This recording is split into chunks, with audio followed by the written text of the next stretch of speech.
Tell me nothing about who to be. Ryan trying to finish it. Got him!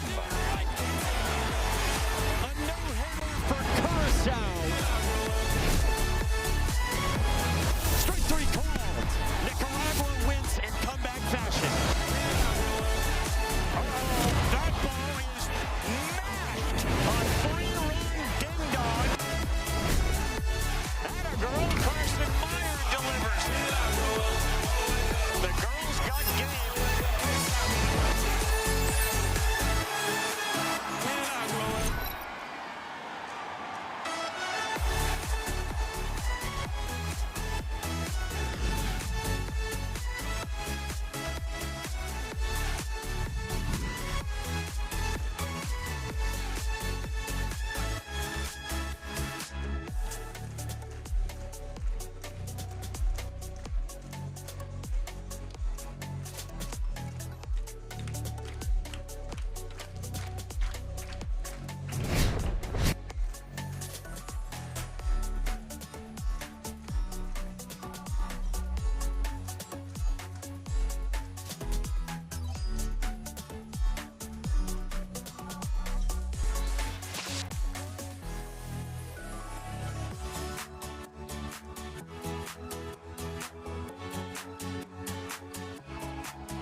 Baseball, we like nicknames, so if that's all right, I'll use a nickname.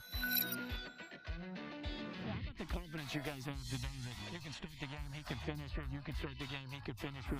When I know both of us are able to pitch, I just know it's going to be a hard day for whoever we're facing. We see each other almost every day.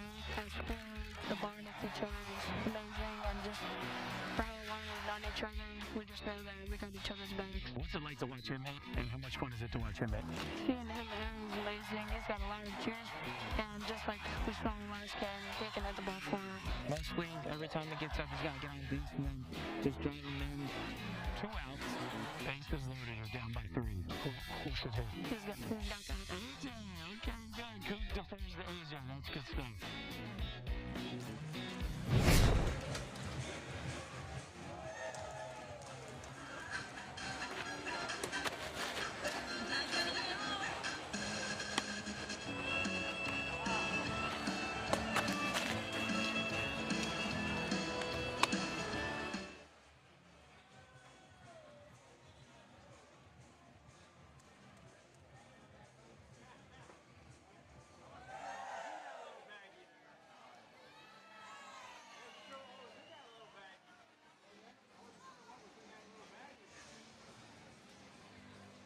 And it's been great here. I'm so excited to be here. Oh my gosh, that's so awesome. And I hear your dad gave you a nickname. He calls you Butter because you're smooth at fielding the baseball. What's your nickname today as catcher? I have a cannon. Oh, you don't even need a nickname. I see what you did there. Have so much fun today. Go get him. Thank you. All right, thanks, Jess. All right, so Jess, Berkey suggested in baseball we have nicknames. I think in life we have nicknames. Absolutely. So Dozer, how's this team going to score against these guys? Yeah, this is the best offense we've seen here, period, and the numbers show it. No one here is hitting over 300. This Nevada team, they're at 350. 10 of their 12 hitters got at least a hit in their win over Washington. You're going to see them square around a bunt, do anything it takes, including my girl, Carson Meyer, at the 12th spot. She gets it done as well. She did. She and Kenley have been stars. Two teams, both unbeaten. A win gets you to a United States Championship game. Nevada and Iowa. Our first pitch is coming up, and we will fire nicknames left and right during this one.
Come on down, man. I love it. Barefooting it. That's some experience there on the hill. Somebody who doesn't want to get hurt. Take it slow. Take it slow. Barefoot, though. We're fine. There's a plan. Yep. Is this multi-generations right here? It's exactly what you have. Grandma, look at daughter. Okay, Mom, see you later.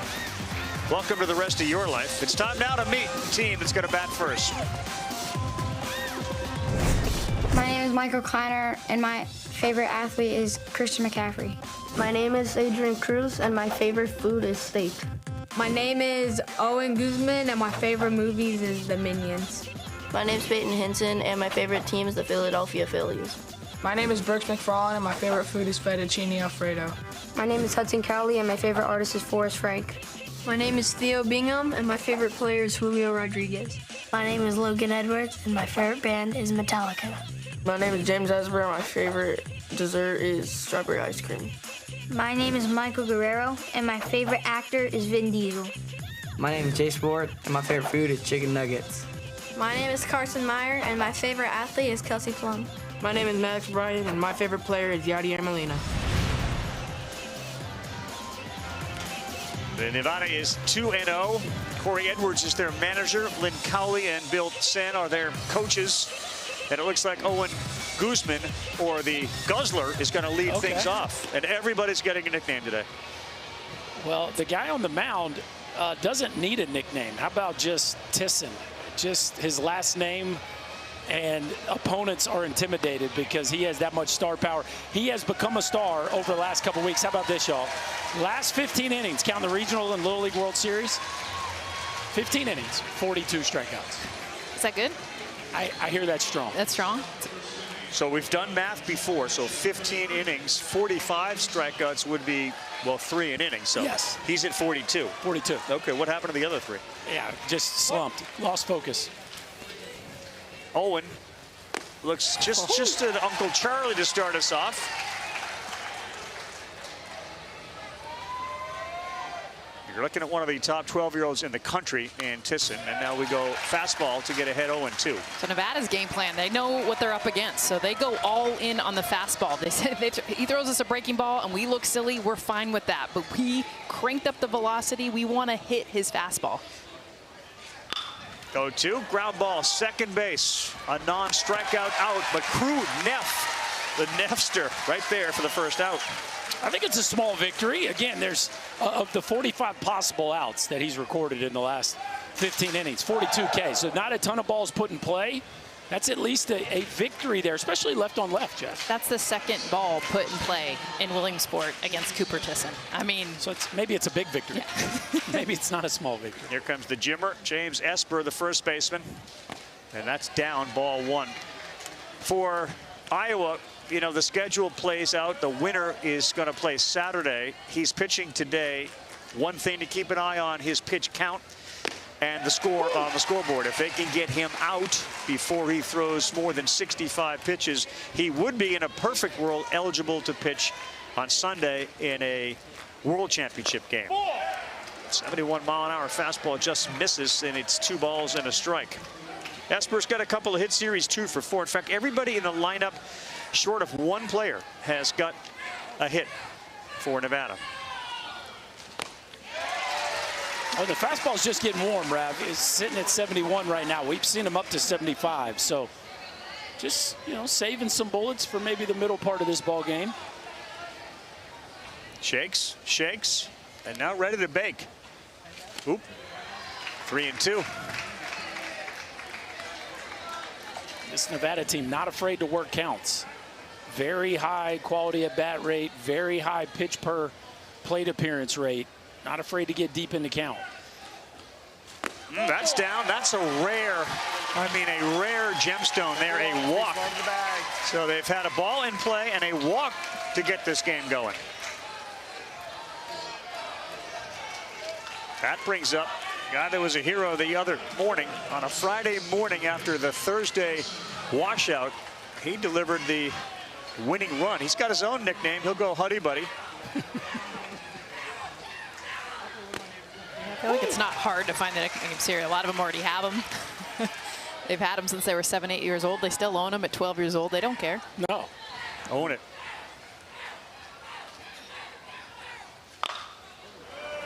Foul ball. Third base coach Lynn Cowley, who's Hudson's dad, was pretty confident in the fact that his BP has gotten this team ready for the velocity. Okay. He said he's been throwing about 25 feet away from him, basically as hard as he can. Just and so pumping him in as pumping gas. As much as he's got in that right arm of his. Assuming he's a righty. Is he a lefty? Righty. Okay. 0-2, knees, strike 3, paint. From, I'm going to go with Cy. Cy Tisson? Yeah. Well, I tell you what, if he can paint 4-seamers underneath the handle of these righties, he might just end up with a Cy Young Award one day, because that is gnarly right there. Coop's got that kind of surfer look about him. Obviously, we are missing Oceans in Iowa. Oh, but he throws that breaking ball at the top of the zone to Brooks McFarland. B-Mac is the right fielder, 1 for 4 so far.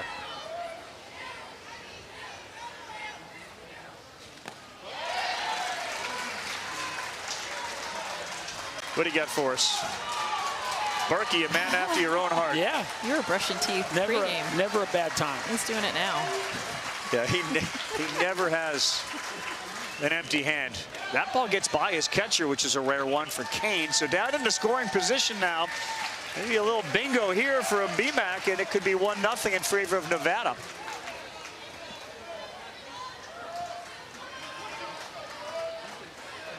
The walk is out at second. Tisson, 1-2, corner piece, caught looking. 2 more strikeouts onto his resume. Cooper Tisson. Show it to us. Yeah, get him clean. Let me see the smile, bud. Show it to us. There you go. Very good, Berkey. Good.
Little League Baseball World Series is presented by T-Mobile. The Little League World Series hits different with T-Mobile.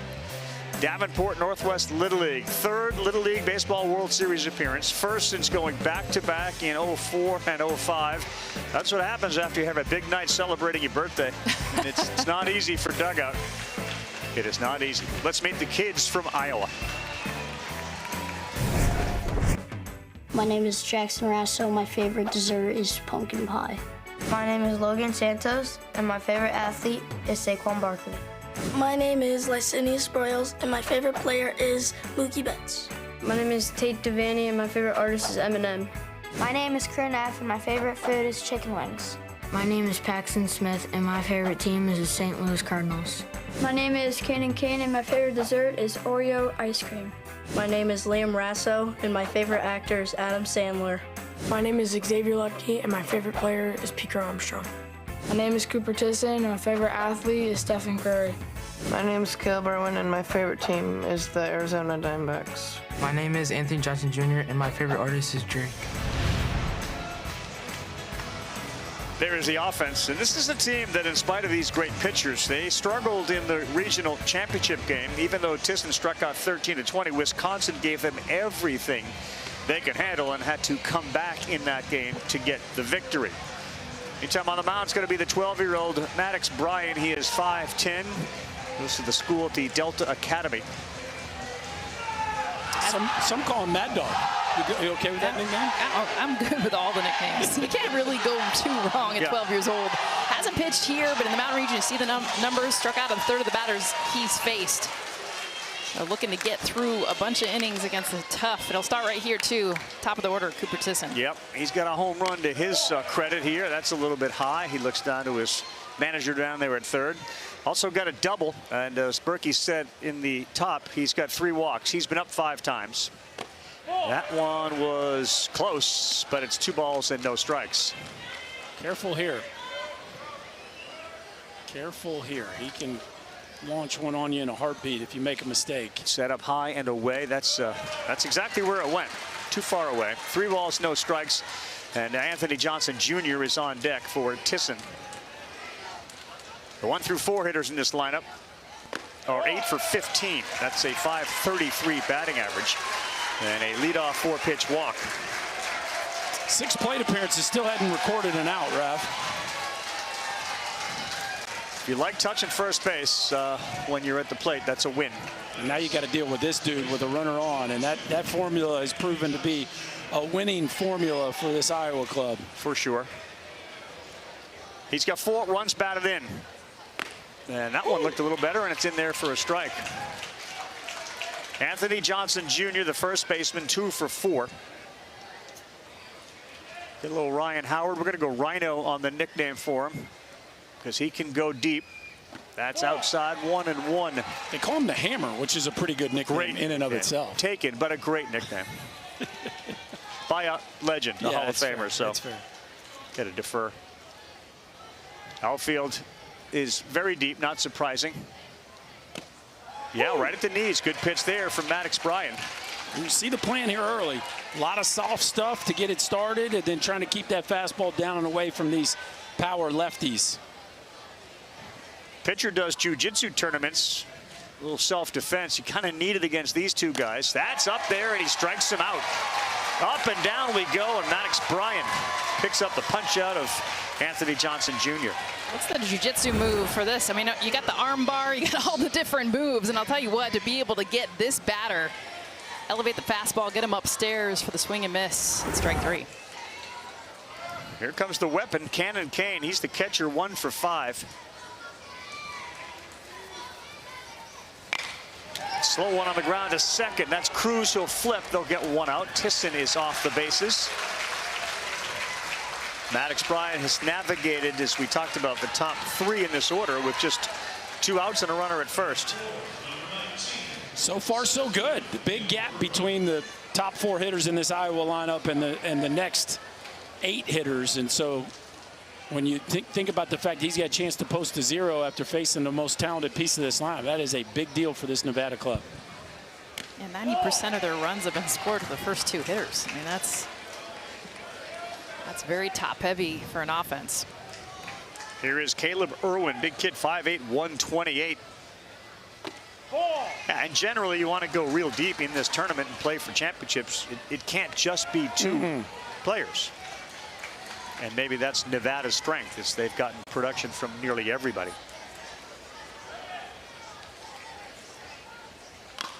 Well, and Iowa's strength to this point is that they don't give up runs, so that's helpful. But, and I hate to say it, but that formula with the talent of Tisson and Johnson could actually hold true. But typically, Rav, you would think that they're going to need some offense, especially at the bottom. Right back at you. It is fielded. It is lost. It is sort of flipped, and everybody's safe. I don't think it ever came out of the glove of Logan Edwards as he tried to almost hand it off to Adrian Cruz. Well, we get an appeal. What you guys think? It was very interesting. Edwards is there, Jess. He's there in time. Just doesn't quite finish the catch. Can't corral it. I don't think he gets in the bag. Hands it to him. No, it never left his glove, and he never stepped on the bag. He didn't give the ball up, did he? It was a fake handoff. What if the ball is in your glove in his glove? Yeah, he'd have to touch the bag, so he'd have to. He's in possession. Oh, that's a close play at second base. Sorry, but that was a close one. But you know, pitchers have tossed their ball in their glove to the first baseman. But then they catch it. And they possess it. And they it's all about possession. Yeah. You would know that as a football guy. That is an interesting play, though. Love when I see something new. Oh, it's a fake handoff. We'll play action. Just we have all the replays in the world. Yeah, that was a really good look at. He wanted to. He just didn't get the glove open. We can't go Mad Dog because that's taken by a Hall of Famer. So Maddox Bryant, we're going to come up with another one. And he is a chess player. In fact, he talks about his chess playing abilities in parentheses in the questionnaire, would beat everyone else on the team. So confident. So do we go knight? Like, what are we going to go with? King? Ooh. Chester? Isn't there a... Chester. On the ground, fielded, and Cruz has been outstanding. He was added to the team late because of an injury to a player, and his defense has been a difference maker. AC, ice cold in the field, rock solid. Woo.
Take a look at the road to Williamsport. It is presented by Uncrustables, everyone's favorite.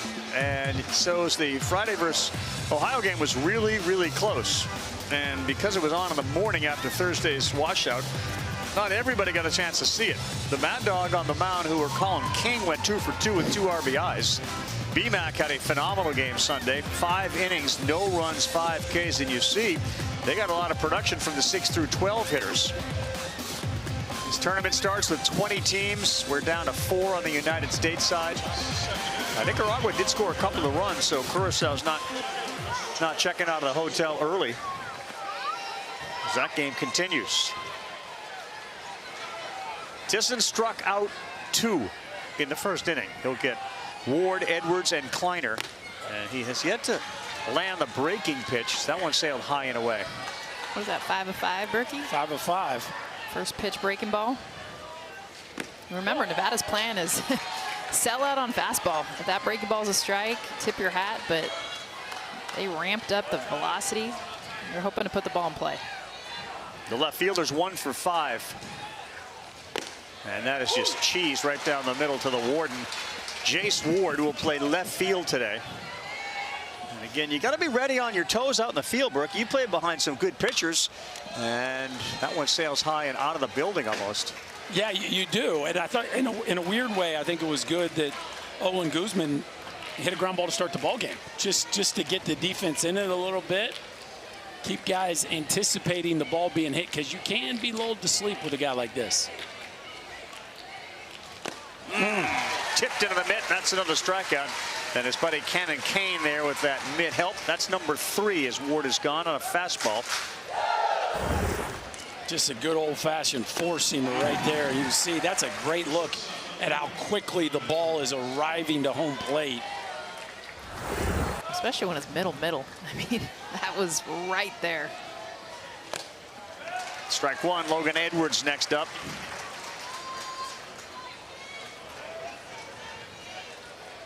Todd Frazier and I had some breakfast today, and Frazier is one of those who likes those chocolate chip pancakes. So he puts the chocolate chips on them. He allows them to melt, and then he kind of, like peanut butter, he just takes a knife and moves the chocolate all over the top of the pancake. He's a 12-year-old. He fits in. He's got so some of that. Good here. He's got some of that. Did he let you try any? I'm not a, see, no, we can get into that if you'd like. 2 and 2. I think we've gotten away from just keeping things somewhat basic. Like, well, you brought it up, so. Yeah, pancakes are designed to have syrup and butter. That's what they should have on them.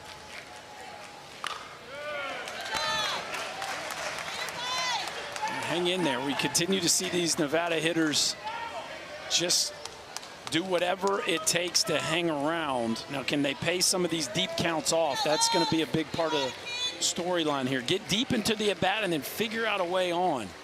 2-2. Thanks for playing another fastball, and that has been a very good weapon for him. 4 strikeouts right now for Cooper Cy Tisson on the mound.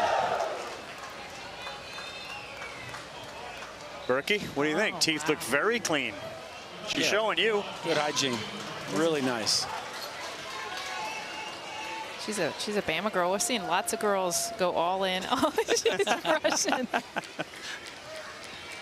was adorable.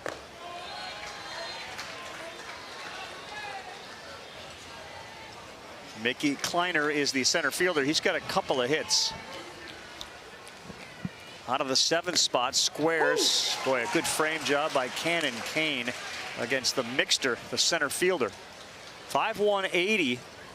Maybe we just go litigator. Foul ball. That's where Tisson does such a good job of, is getting into righties. It's a different angle too, so even if a righty tries to go there, it's not going to have that same look, that reaction you just saw from Kleiner.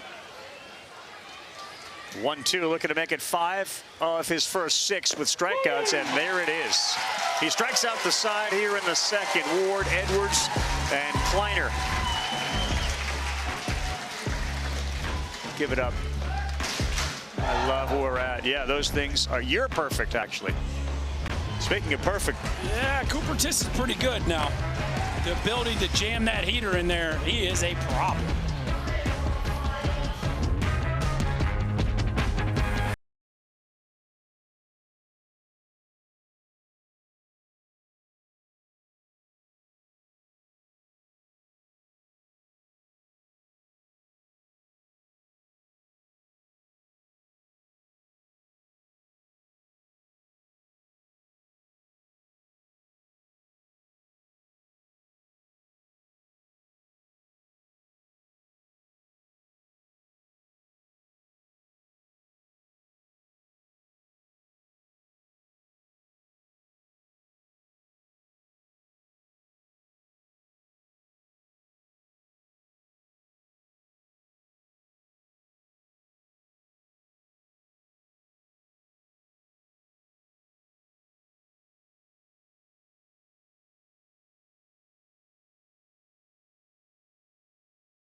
Welcome back, everyone, to ESPN's coverage of the Little League World Series. It is presented by T-Mobile, nestled at the foothills of the Nittany Mountain Range, all part of the Appalachian Mountain Range. Did you guys know, we discovered this earlier, there is no Nittany Lions. It's not a thing. Okay. In fact, they created that as a mascot. It's not a thing. Okay. Just made it up. Made it up. People are going out there looking for it, and you're not going to find it. Not going to find it. Little League on Facebook, X, Instagram, YouTube, TikTok, at the official handles at Little League. And don't forget to use hashtag, we're big into the hashtag, LLWS. Oh, buddy, let's go. Take your time. Don't rush it. He looks like he's wearing the most comfortable things on his feet of all time. I think they're like socks that look like shoes. Right field. This is towards the line and maybe trouble running over there and in and out of the glove. Foul. B-Mac couldn't hold it.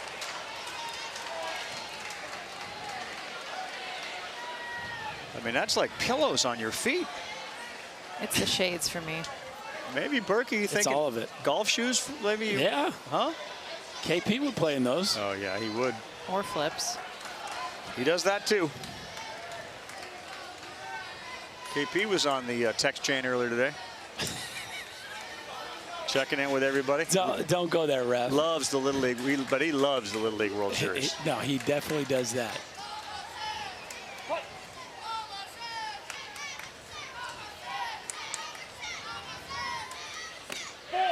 2-1.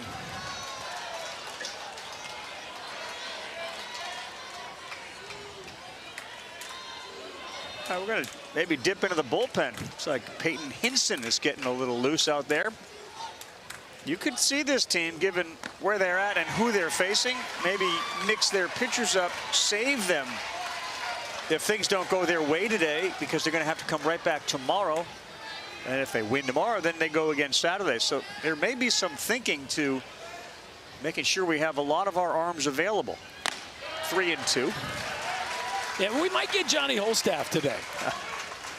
that might be the kind of day we and I thought the Nevada coaching staff put it perfectly. Like, look, at the end of the day, we need one more win. Doesn't matter if it's today or tomorrow. We need one more.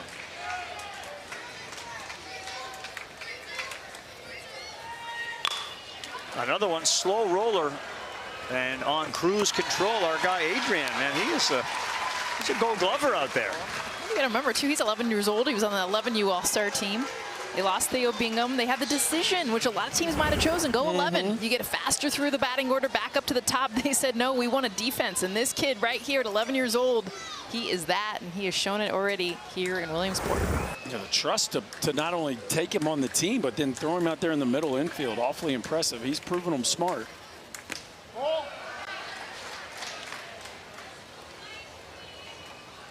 One down for number 5, Crew Neff, second baseman, 1 for 3.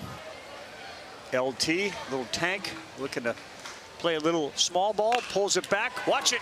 Oh, didn't get in front of it. He tried to grab it with that glove on the hop, and Adrian Cruz had it go by him. Hard hit ball from Crew Neff. So you get so wired to play downhill in the middle infield, but sometimes your best play is to go back. And he kind of got caught on his front foot there. Watch him come forward here as the ball is hit, and now he's stuck, and you're just caught with a 50-50 try at a pick. Whereas if you're a little more stable from the jump, you can back up and make that a long hop. It's probably a big difference, though, going 11s to 12s. Yeah, that ball's getting off the bat quickly. Yeah. He also has some depth, like at second base, especially when you have his range. I would encourage him to play a little deeper. The throw is so short. You can back up a little bit. Oh boy, there's the mistake. He threw it into right field, and this one is deep into right field. So the cruiser is going to third base. No, hey, I didn't say the slide. If I didn't say slide, come on. And a mistake there by the catcher, Owen Guzman. They went to back pick on Neff, and it sailed, and then it kept going. Oh, he tried a little no-look back pick there. Yeah, he was trying to deke him, and then, you throw that ball down to right field, it's going to be 2 bases. Presenting the first great opportunity here for this Iowa offense. Yeah. 1-1.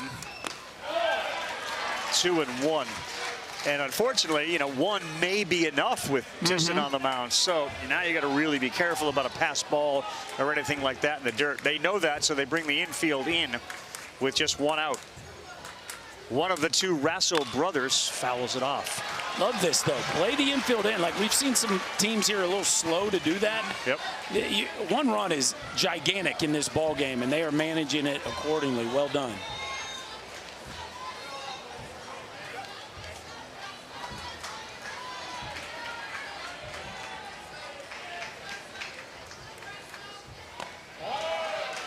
I will say, though, the first baseman, James Esper, is deeper, though. Isn't that interesting? Look where Cruz is, and look where Esper is in relation. That is kind of odd, isn't it?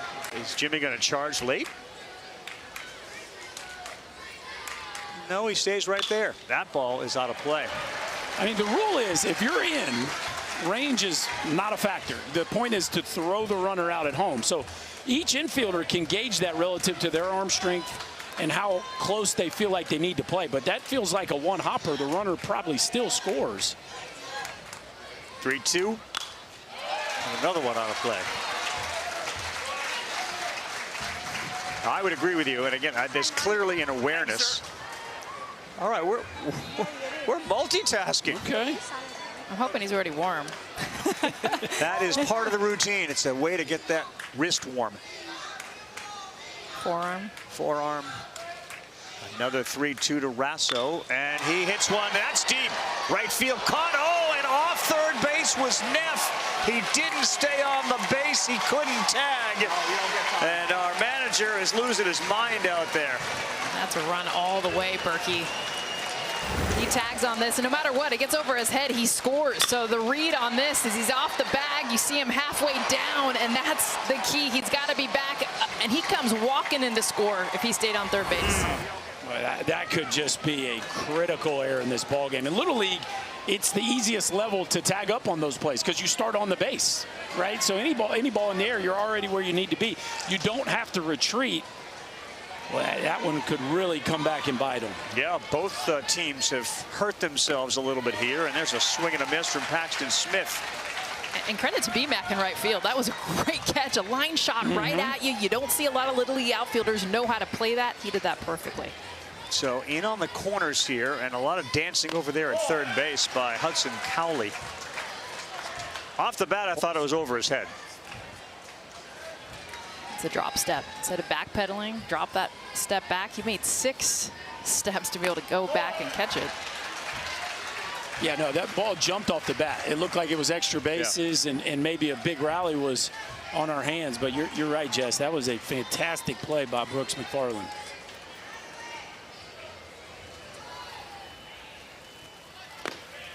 Woo. 2-2. And certainly for Iowa fans who are really interested in Tisson's pitch count, again, 1 run, maybe one that they could decide to take him out, but a 0-0 game, you can't do that. And he's gone, and they will get out of it. Frustrating inning for Iowa. They had a runner in third and an easy sac fly, and it just didn't pay off for them. A strikeout of Smitty ends it, and Mad Dog, Mr. Maddox Bryan, hanging in there. 0s on the board through 2.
All right, so this is make Jess Sims happy because we got a whole synchronized kind of mini workout right there at the top of the hill. It's called the row, Jess. Rowing the boat. We go down to Jess. All right, so I'm here with AC Senior and Mom Miriam. Now, AC Senior, take me back to the moment when you first got the call that your son was going to be out here in Williamsport. Yeah, so that was last Sunday. We got a call around noon, I'd say, asking us if we wanted to come to Williamsport. Of course, we got super excited, but we got 2 younger daughters, age 2 and 4. So we started coordinating so they could be taken care of. Absolutely, very, very important. Now, AC told me he shed a single tear. Now, what was his reaction like when you told him? So after he shed that tear, he immediately went back out to the backyard and started hitting balls off the tee, preparing himself to come out here. Now, he's made some big plays in this game and the last game. What's it like seeing him out there? I love it. I love watching him out here. He's full of energy. He loves playing the game. So anytime he's out there, I'm his biggest fan. Now, he's only 11 years old. How mature is he for his age, and what's it like? How does he fit in with the team? He's a very shy kid, to be honest, but all the boys out here and Carson have been very welcoming, so he's been loosening up a little bit. Amazing. Well, we're going to let you watch him at that. Thank you so much, and congratulations. Oh, thank you. Appreciate you. What a call to get, huh? I mean, this could be a once-in-a-lifetime opportunity. A late ad and a good ad. I was talking to him before the game, and he's like, you know, you go to bed and you dream about something like this. He's like, I woke up and I didn't know if it was a dream or if it was real. Well, it's about to get real in his next at-bat. At the very least, like we used to say, when you face an ace, you're going to leave at the very least with a story. Yeah, for sure. And so you try to embrace. To me, anytime you faced a Hall of Famer or a guy that was at the top of his game, the pressure was on him. Right? From my perspective, he's supposed to get me out. Yep. So let's just dig in and let's compete. And at the end of it, hey, I get blown away or I got a knock, but like I stood in the box against that dude. He did what he was supposed to do. Yeah. That's such a good point. The pressure is on the pitcher. 100%. He was behind 3-0 on this one, and he gets the strikeout. That is now 6 in a row, and his 6th strikeout of the game. So after a ground ball to start and then a walk, he has struck out the last 6. Yeah, as we said, he was maybe settling in a little bit early, but he has found that heater, and the back part of this lineup hasn't been able to put the ball in play at all. And here he is, Adrian Cruz, the cooler. So he goes out and hits off a tee. This isn't a tee we're hitting. I mean, it is a tee because it's Tisson, but it's not a tee. No, this is prime time right here. I'll tell you, his advantage is short bat path. I mean, that's the biggest key when you're facing velocity. I mean, he's got smaller arms, he's got a smaller strike zone, but also a smaller path to the ball, and he's bringing the speed.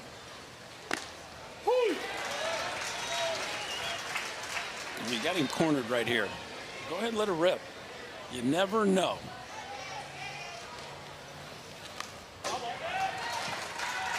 Did you have a 12-year-old who could just throw like this? Well, this is my buddy Brian Gordon that I was telling you about the other day. It was this, but right-handed. And I was him because I was 11 and not too much bigger than Mr. Cruz. And you got a hit? I did. I just let it rip. What the heck?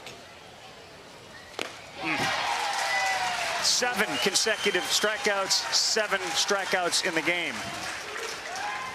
Tell you one thing about the cooler there, AC, he's a flag football player. I can see him darting through the backfield. A little Darren Sproles action. I think the command is the thing about Tisson that really shines. I mean, he did walk some his last time out, but even his misses tend to be very tight. And it just speaks to the level of coordination that the young man has, that he's able to throw with this kind of velocity, with this kind of command and consistency. 1-0 to Peyton Hinson, who will square, and it's 2 balls and no strikes. So by falling behind, he is adding to his pitch count, and that's happened a couple of times here in this inning. 150 was the original number, too. Yeah. Iowa had talked about, and that was only if they had a lead, which they don't. But the difference between 50 and 65 is him being able to pitch Saturday or Sunday. He's going to blow through, I'm sure, that 50 pitch mark. Iowa. To your point, though, Berkey, 3 balls, and it feels like last at bat against Cruz, and now here he gets that first strike.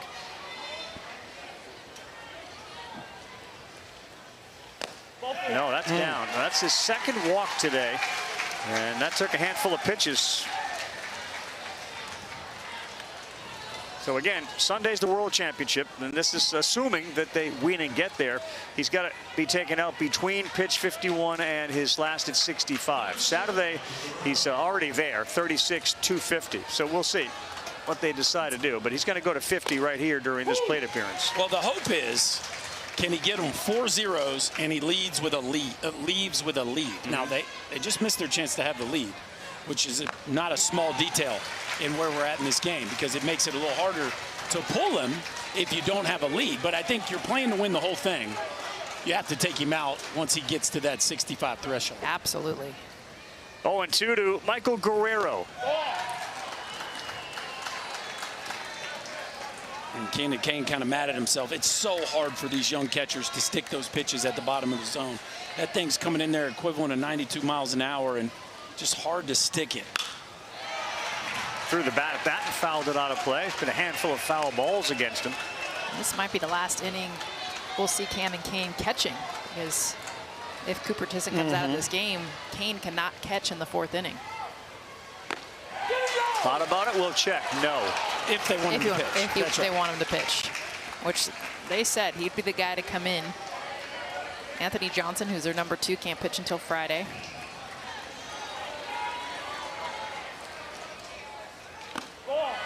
No, that's only 3. Yeah. And they have extended this inning to the point where it's going to be really hard for him to get them through one more. Yeah, it is. No, because he's such a hard guy to hit, it takes at least 3 to get the strikeout. So you know you're adding 9, 10 pitches with some foul balls. There's another strikeout, and that'll be number 8 for Cooper Tisson through 2.5 here at the Little League World Series. Bomb pops for everybody. Oh my gosh. It's a mob scene.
Let's go back to the 2nd inning here, and this big fly ball, the right runner on 3rd. Cruden Neff was off the bag. You can see he retreats.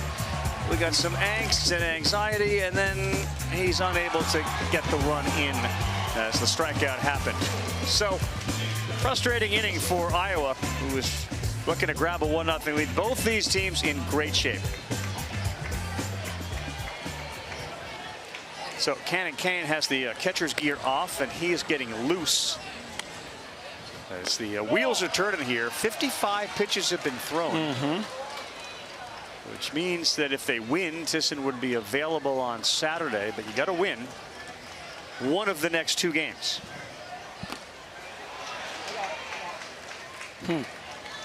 I think we'll see him one more inning. I think we'll see him to 65. Absolutely. I mean, you've got it, right? I mean, throw him out there until 65, then bring him out. Well, like Ravi's saying, if you took him out now, he could be available Saturday. Yeah, because I think the last plate appearance started before 50. Oh, it did. Yeah.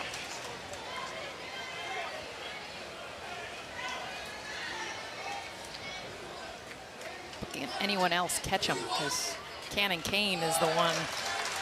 Once he goes out there to catch, he can't pitch. Yep. I'm telling you, I truly believe this. Managing a Little League team, especially on this stage, is harder than managing the big leagues today. The game itself. Now, you don't have to deal with 100 millionaires, right? But as far as like all the decisions that go into being made, there's a lot on your plate here, like a lot. 3-2 to Tate Devaney. Touchdown, Tate. Swings and misses. And let's give Maddox Bryan, the king out there, some credit. He has not allowed a run here as we begin the third. And he has got 3 strikeouts. ESPN is the home of MLB.tv. Stream every out-of-market game live or on demand using the ESPN app. Blackout and other restrictions apply. For more information, go to ESPN.com/MLB.TV. So who had the king being taken out first in this game after he's pitched real well? Hey, anticipate defensive plays right here. They're going to put it in play, make something happen. We'll take the break. We have a pitching change. It looks like Hinson is coming in, the man in the shades, right after this.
Ice capades. Okay. A little toasty out there. Okay. A little hydration sensation.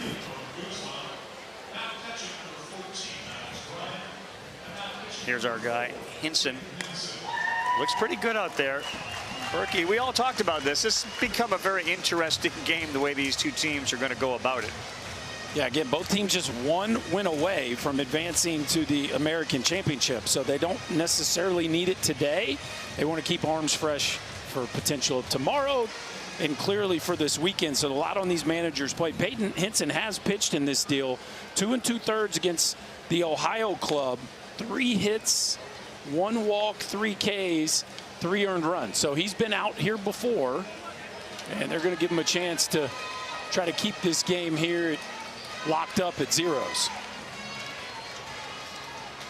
So Maddox Bryan has gone from the mound behind the plate, the king, or Berkey still insists we call him Chester because he's a chess player, so we can throw some of those in there. The Paseo Verde Little League team out of Henderson, Nevada, 2nd World Series appearance, first in a couple of years. They were here in 24 and had a pretty good run there. And they had played really well since the start of the Nevada State Tournament. 6-0 coming into the World Series, 66-14, a scoring advantage.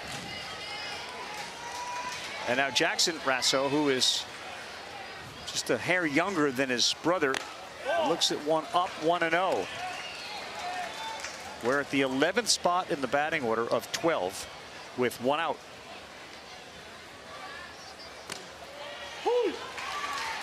Rasso, the only 11-year-old on the Iowa club. Of course, we talked about Adrian Cruz on the Nevada team. A couple 11-year-olds in this ballgame. You don't always see that here in Williamsport. No. Not every team carries one. Because there is an 11 all-star team too, so you have opportunities for both, but if one's good enough, or big bro and dad are a part of it, why not? 2-2. Say this about Peyton Hinson, looks very comfortable on the mound. Says he looks up to Greg Maddux because it showed him you don't have to throw hard, just understand how to pitch. Like that. And just dot it at the knees. If you want Greg Maddux dialed up, it's exactly what Peyton Hinson does here, especially coming in with any kind of nerves. Perfectly placed fastball on the outside part of the plate. He's been following baseball since he can remember, and even before he can remember. He said, my first game was when I was 1 year old in St. Louis. He toured Fenway Park when he was 4. Saw Albert Pujols' last games that he ever played in Phoenix when he hit home runs 691 and 692. Let's get it. Oh, man. Slushy bar. Team South Korea enjoying some of the concourse fare. That's a neat little setup right there. Just a rainbow of color. Make whatever you want. They seem to be enjoying themselves. Feels like a group that would put some chocolate chips on pancakes. Big AB right here. If you're Iowa, you really want to see Cooper Tisson up with somebody on base. Broyles, that's going to be a fair ball. And Esper is there to pick it up. Nevada, who's been known for their offense being held in check. Mystery meat. Who's going to be on the mound when we come back?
Why baseball?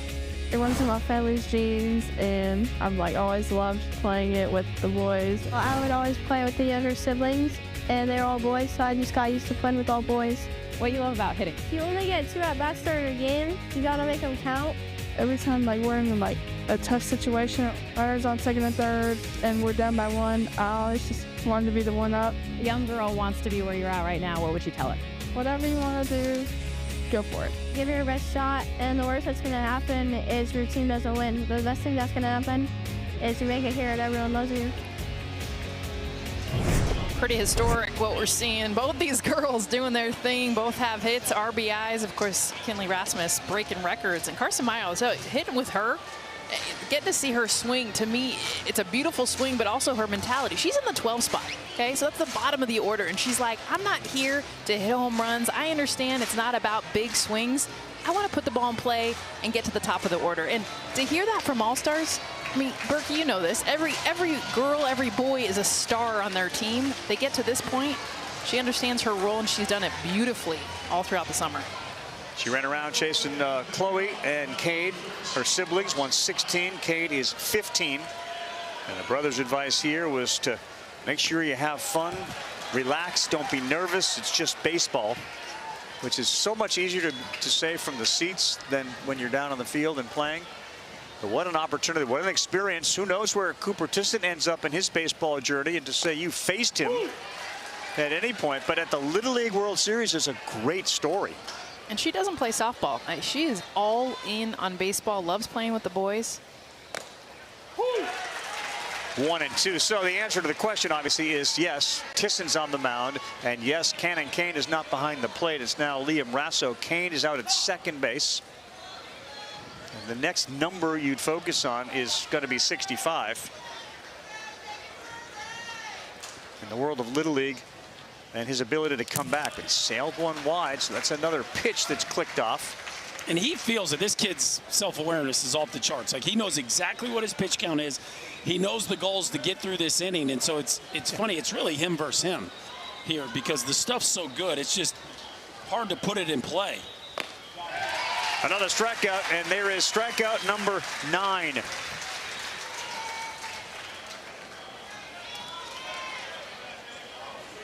It's an amazing number. I mean, it's an amazing number. I mean, we're certainly entering all-time great Williamsport performance. For sure. Yeah. I mean, again, there are a lot of folks who remember what Gavin Ware did for his South Dakota team, and they're so similar. I think Tisson throws a little bit harder, but, you know, Weir's control was just incredible. And Tisson, see, to your point, wanted that strike.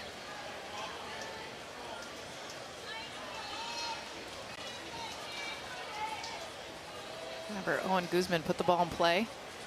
His first at bat. Now we're back up here at the top of the order, so interested to see as he showed bunt there. Well, it's tricky because he's arguably their best hitter, so you want him to hit, not just take pitches.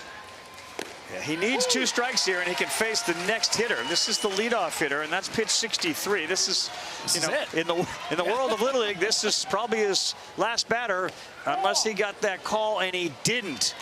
And that was really close. So this will be the last batter that Tisson likely will face if they opt to take him out and save him for a potential Sunday. On pitch 65, he picks up strikeout number 10.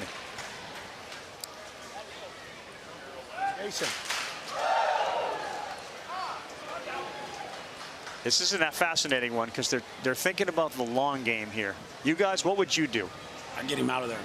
You gotta trust your offense here, and you're here to win the whole thing. He gives you the best chance to do that. Hey, great game. All right, you're gonna go play center field. All right, we're gonna win this for you. Cannon's gonna come in. All right, hey, 0-0 ball game. We're gonna try this out this inning. Cannon, all you gotta do is throw strikes. We're gonna score runs next inning. Okay. All right, hey, let's go. Finish it out, close it out, and you put us in the U.S. Championship, okay? You're going to go to center. All right, here we go, guys. Jackson! Go to left. Caleb, go to right.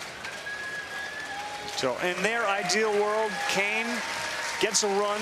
He closes this game out. They go with Anthony Johnson Jr. on Saturday and then Tisson on Sunday. Now, Nevada has plans of their own. And they have saved their arms for tomorrow, and they may be in line to try to prevent Iowa from playing for the whole thing. Tisson, outstanding, but out of the game. We'll see how it unfolds. Don't go anywhere. 0-0 and a good one in South Williamsport.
So Cooper Tisson had himself 10 strikeouts, typical. They don't have any hits. And now he's gone to center field. But what you'd expect from Cooper Tisson? Well, he didn't strike any of the first 2 hitters out. And after that, all but 1. So slow start, if you want to call it that. After that, completely dominant, just the 2 walks. Again, a hitless outing. And we will not be able to see him back on the bump. Will they be there when he's eligible on Sunday? That is the question. Now you wonder, with Tisson in center field, will they start to go bunt game, which worked really well for them in their victory on Friday, 6-5, walk-off 6th inning. They beat Washington 5-0, and part of that was a whole bunch of bunts and a 5-run 5th, as that one is tipped, and it's 1-1. You got your 2, 3, 4. I think if you're going to rely on a little bit of find the gap, get some hits, it's this crew. But the bottom of the order, that's where the bunt game is going to start to show up. A huge part of what Nevada does. They tried against Tisson. They couldn't even bunt, put the ball in play. No. Easier said than done, bunting off a power pitcher. In the hole, and it's smothered, but that's going to be an infield hit. So just like that, Tisson out of the game. Esper delivers a hit. And almost a little bit out in front, Berkey. I mean, you think they saw that fastball, they were dialed up for velocity, and now that's the difference, right? You see something just a little bit different off the end of the bat. 5-6 hole, just enough. Get to first base, first hit of the game. Here's Cowley, the hero from the walk-off win. Ball 1. Psychologically, too, getting Tisson out is a big advantage. And also, this is a righty that you're used to facing, a right-handed pitcher versus a hard-throwing lefty.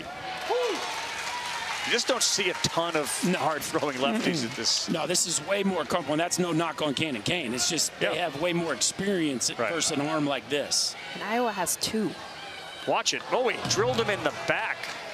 So it's now 2 men on, and you can really feel the effects of the pitching change. And certainly Nevada's offense has been buoyed by that, and now they got their big hitter up, Brooks McFarland.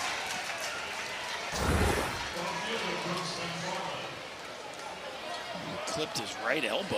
Ooh. That's no fun. Especially, it has whole back right there, too, but it missed his back.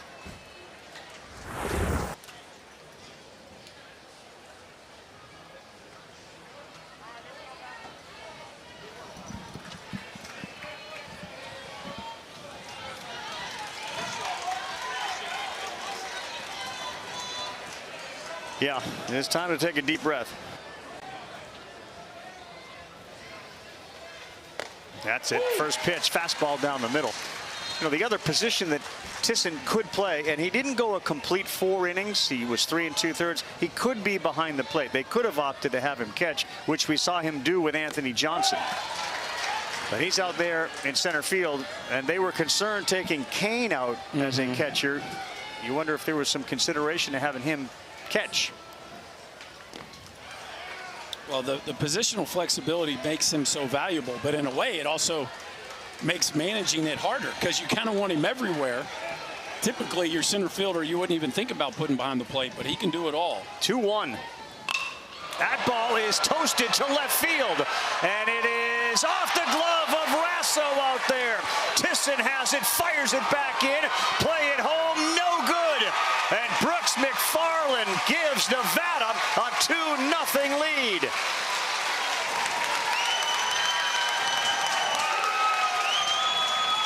Rasso went back to the track, looked like he had a chance, and off the glove. He did the hard part, Jess. He got himself in position to catch the ball. Look, he tracks it, he's underneath it, and he just whiffs the catch. He did everything but finish off the play, and wow, has this game flipped. Ball. On this pitch, look at where it's located, too, at the eyeballs. Brooks McFarland going up to get it. Rasso had to go a long way to even get himself in position. This is into left field, and here comes McFarland. Here's the throw home. It's not in time. Nevada's bats have woken up. They lead it 3-0.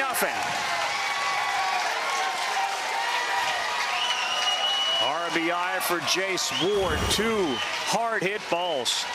Catches a fastball out in front, and all of a sudden, Jess, you called it right out of the gate. All of a sudden, these barrels are out in front and on time as the velocity differential is probably 6 or 8 miles an hour. And boy, do they look comfortable swinging the bat all of a sudden. Well, everything looks big. You saw that with Brooks McFarland. I mean, when you're swinging at a pitch up at your eyeballs and hitting it, you just want to swing. They're in swing mode right now. Yeah, they sure are. That one is fouled off. Logan Edwards. Well, you just go back to all the hitters that were able to spoil some pitches, right, and foul some pitches off, because he was literally one pitch away from being able to finish this inning. One less pitch, and he could have finished this inning. All this action's with 2 outs. He had struck out his 9th and 10th batters in Carson Meyer, and then back to the top for Guzman. Yeah, it was the foul balls. It was also the walks, which were very rare for him. There were a couple of the walks in there, which added to the pitch total. But it really is wild how this part of the order coincides with him being one pitch short from being able to finish the inning, and now you explode for a big rally.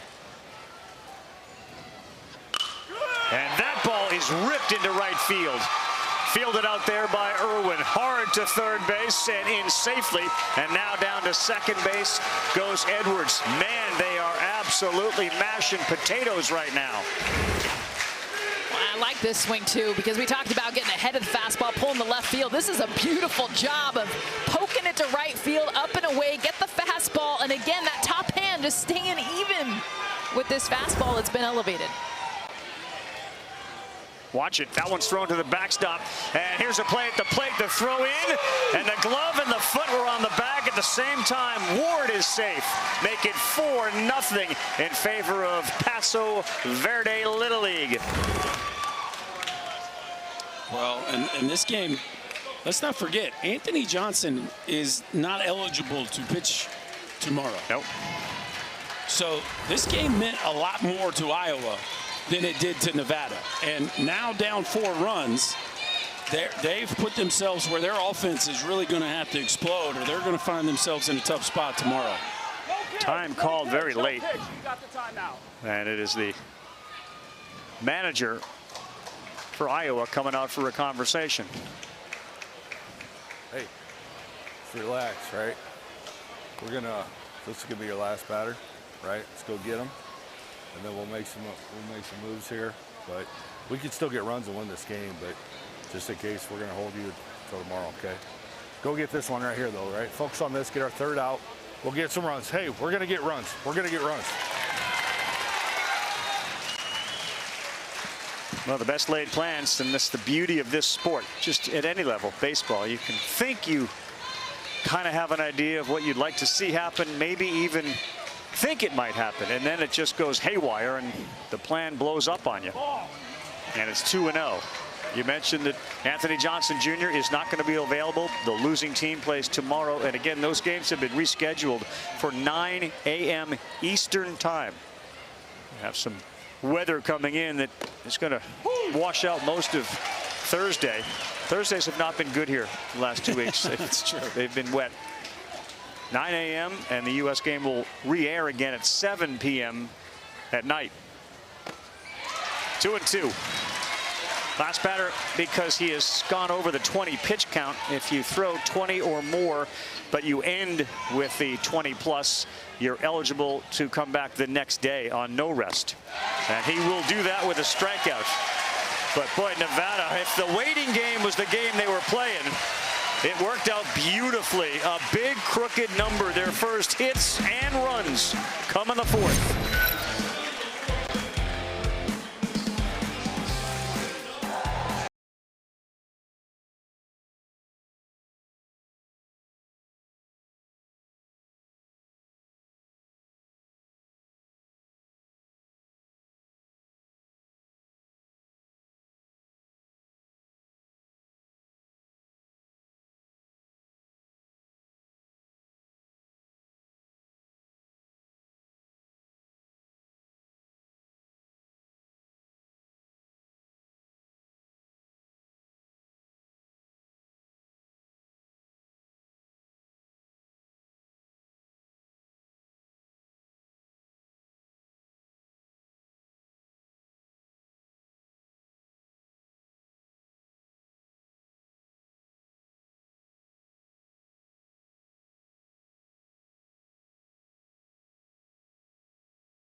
As our late great friend John Sterling used to say to his partner in the broadcast booth, that's baseball, Susan. That's baseball, Jess. You got the starting pitcher out.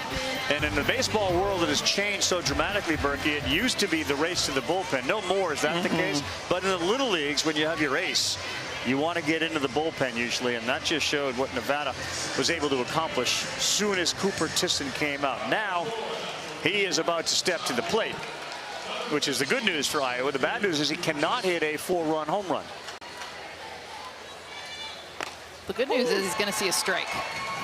Before tie ball game, leading off the game, it's a little different story now. 4-run lead, you pitched to him. Hits it on the ground hard to the second baseman. Up with a strong throw, Owen Guzman. Very nice play out there at second base.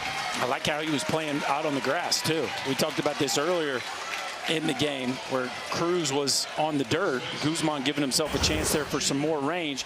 I'm sure he will do it with Anthony Johnson up, too. And what a big out, right? You get the kid that hasn't been retired yet. First time he has to go back to the bench, and Anthony Johnson sends one down the line, but foul. Well, we talk about shutdown innings all the time in baseball. You score, you want to go out there, post to zero, keep the momentum. If they could post to zero and do it against the top of the order, what a shot in the arm that would be. Big AJ just break the bat. It's the second, I think, broken bat we've seen here, right? We had one in the Curacao game against South Korea. Yeah. Oh, yeah. Whoa. That's a great shot, by the way. Oh, he's left with the handle.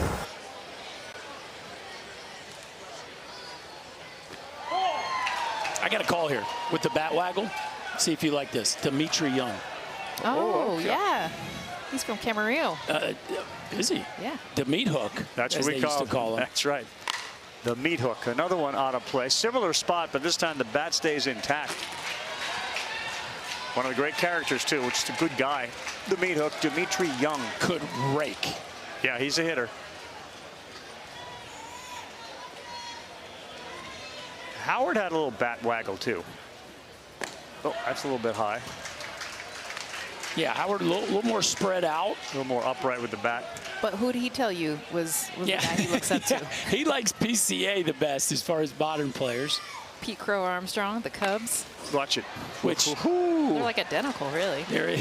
There is a current generation of players that I'm sure are all going to be in love with PCA. Thanks, brother. Jimmy, that thing came in warm. How we doing over? That was warm. He's had a few. Yeah, that one. Him and Stevie, man, they can't really phase him. That one may have had a sound on it, though. Want it up. And they go up, and he strikes out again. That's the second time. And if you're scouting this game and scouting Anthony Johnson Jr., you kind of now maybe have a game plan against him.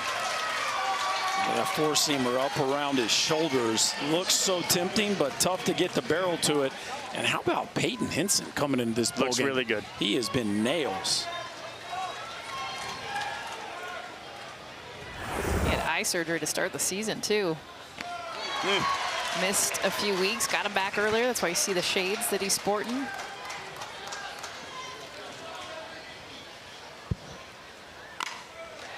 Well, he's throwing strikes, too. It's what you want. You mentioned that lockdown inning after you'd score 4. The first part of that is to just throw strikes. 0-2 on their feet on the Nevada side. And here comes the charging third baseman, Cowley. Up with it, fires, not in time. Kane reaches on an infield single. He did all he could do. Cowley came downhill, kept his feet moving. This ball is just hitting no man's land, and a very nice job of catch and throw. But Kane just a step too quick down the line. Good hitter. Caleb Irwin singled his first time up. He's got 4 hits here. He looks at one off, 1-0.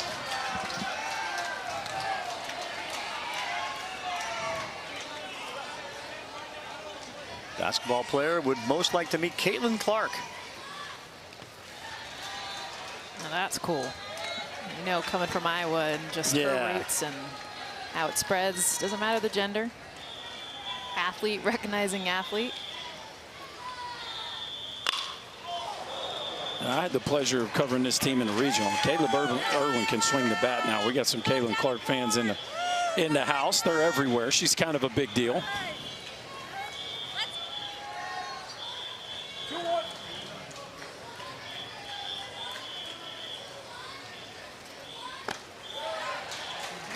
Asia Wilson, too. The Aces, she's been watching. She sent a video over to the Nevada team. So lots of basketball players dialing in. Okay.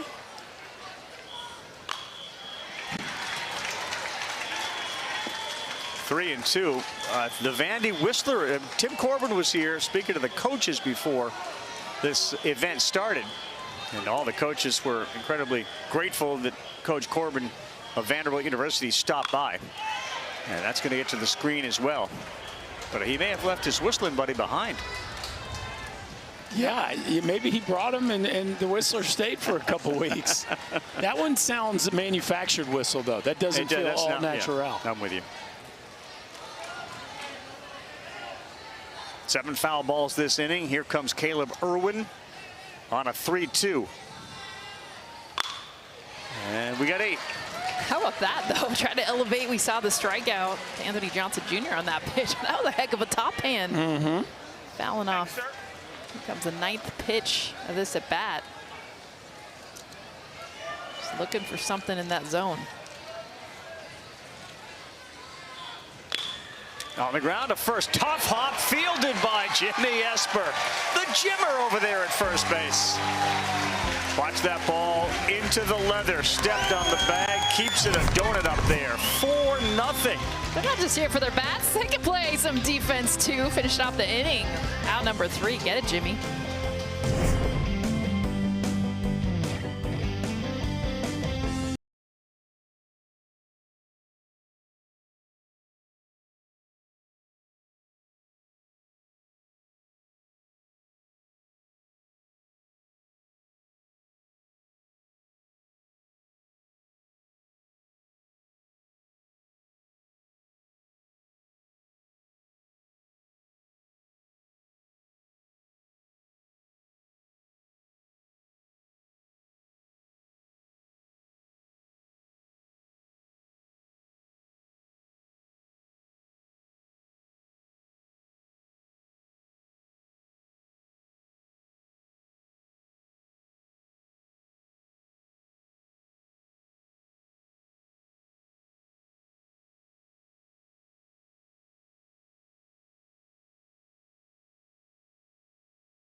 Well, it kind of ended here in the 4th inning after Cooper Tisson picked up his 9th and 10th strikeout.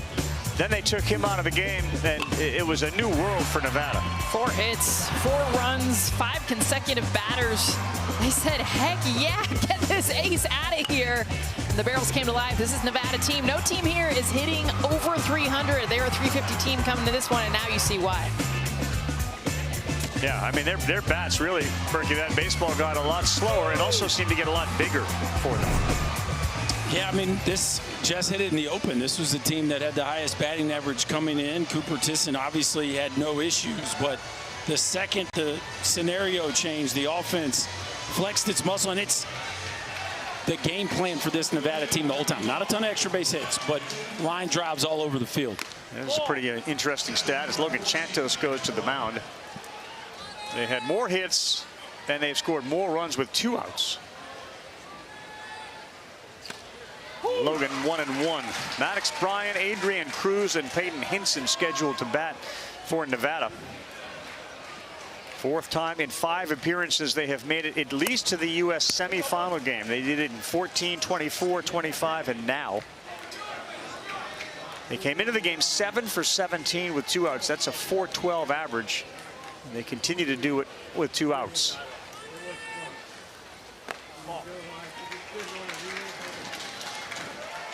All right, so we've seen a lefty catcher, and now they decided to put Tisson, the lefty, at shortstop,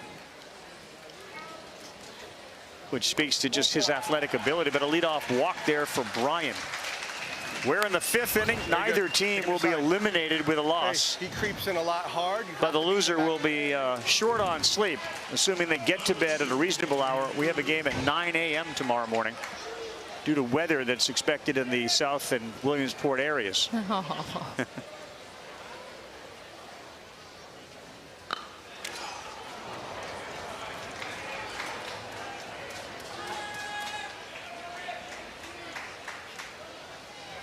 Adrian Cruz, who did live in South Korea for a year, part of the continuous batting order. Everybody bats. If there's 12, they all bat before you get to the top of the order. They changed that rule a couple of years ago.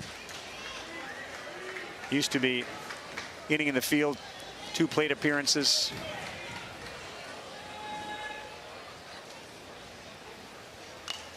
Good swing there from Cruz.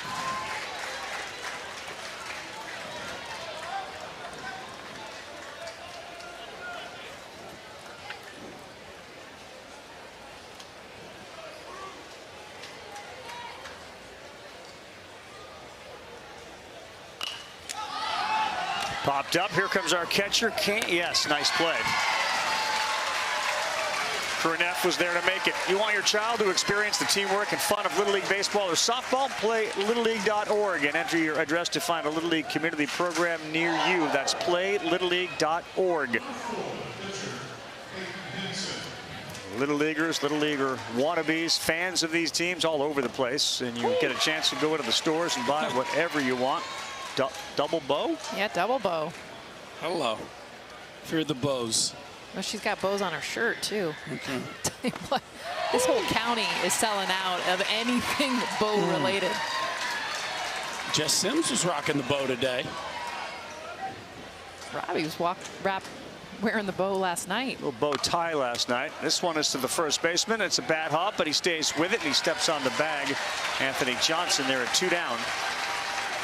Make no mistake about it. Take a look at Simba. That she is the biggest story at the Little League World Series individually. And when you see it go to the boys wearing the hats, you know that's awesome. It's viral. That's so cool. And it's worthy, given the way that Kinley Rasmus is.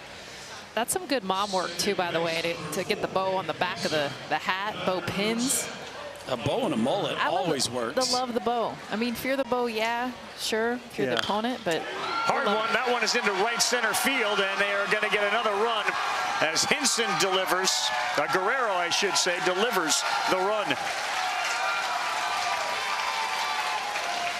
Hard hit ball, no chance for the second baseman out there, Liam Rasso.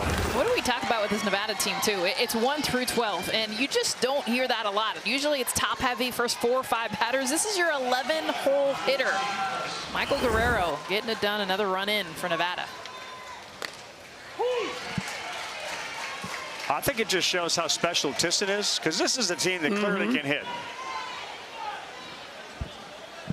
Here we go with Carson Meyer, who is brushed back. Wow, they called that a strike. That was not in the strike zone, and Meyer knows it, but the count is 0-2 against her.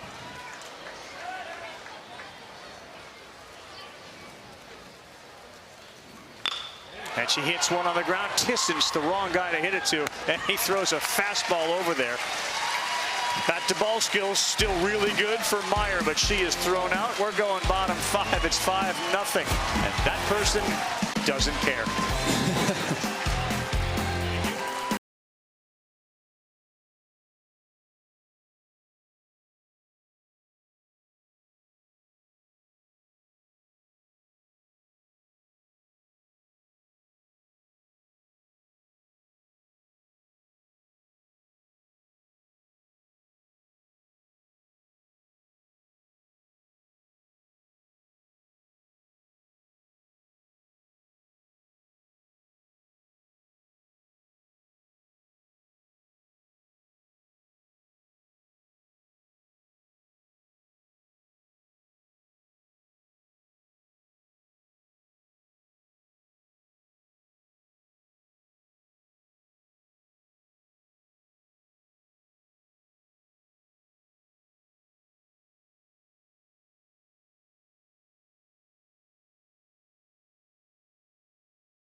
With the Dozer and Berkey, Ravi here, Simba down on the field. Welcome back to ESPN's coverage of this Little League World Series presented by T-Mobile. Game Changer is the official scorekeeping technology partner of the Little League World Series. Coach smarter, connect live, and replay the action on Game Changer. It's the #1 youth sports app. Live the game like never before. What are you thinking about, Berkey? I'm thinking about how hard it is to coach. I think there's a lot of people in Iowa wondering how you take Cooper Tisson out of this game, and I applaud the coaching staff from Iowa for doing what they thought gave them the best chance to win the whole thing. Yeah.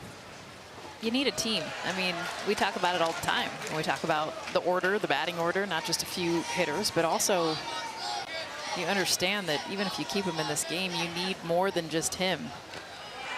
It just shows the depth. Maybe. I mean, if he stays in the game, he's likely throwing a no-hit shutout. And you win, you score 1 run, you win the game. But then he can't pitch the rest of this event. And now we're seeing how that looks if he doesn't pitch the rest of the event. This could have played out in the World Championship game, what we're seeing right now. And that's the biggest problem for them. And they haven't really yet hit. You've seen Johnson. Now, there you go. That's an important guy there to see get a hit. Logan Chantos. He breaks his schneid. He was 0 for 6, and that's his first hit. So maybe this is the opportunity to get some bats going for them, because either way, they're going to need to produce a run. Yeah, I mean, and Jess, your point is received. Like, eventually you're going to need someone other than Tisson or Johnson to hit. And so maybe this, by playing 2 days in a row, maybe this gets the offense going. You never know if they're not able to come back in this one. But I think the easy thing to do would have been to leave him in the game. And you got Johnson for Saturday. And then you find yourself and say, hey, we were the champs, the American champs. I mean, I'm not downplaying that. That's a big deal. But I think they did what they thought gave them the best chance to win the whole thing. And look, the pitching worked out so that he could pitch Sunday. For instance, Kinley Rasmus is not going to be available to pitch in a game on Sunday. Like, they're going to use her, and she will not be able to pitch in a World Championship game unless they somehow decide to save her. And again, there you run the risk of, well, we got to get to Sunday by winning Saturday. In this case, because of the day it fell on for Tisson, it falls on a Sunday, which is Championship Sunday. And to put a bow on all of this, okay, Berkey started this with, it's tough to coach. It is hard to coach. You could make an argument on both sides of it. I'm sure there's some folks back in Iowa wishing Cooper Tisson would have stayed in this ball game.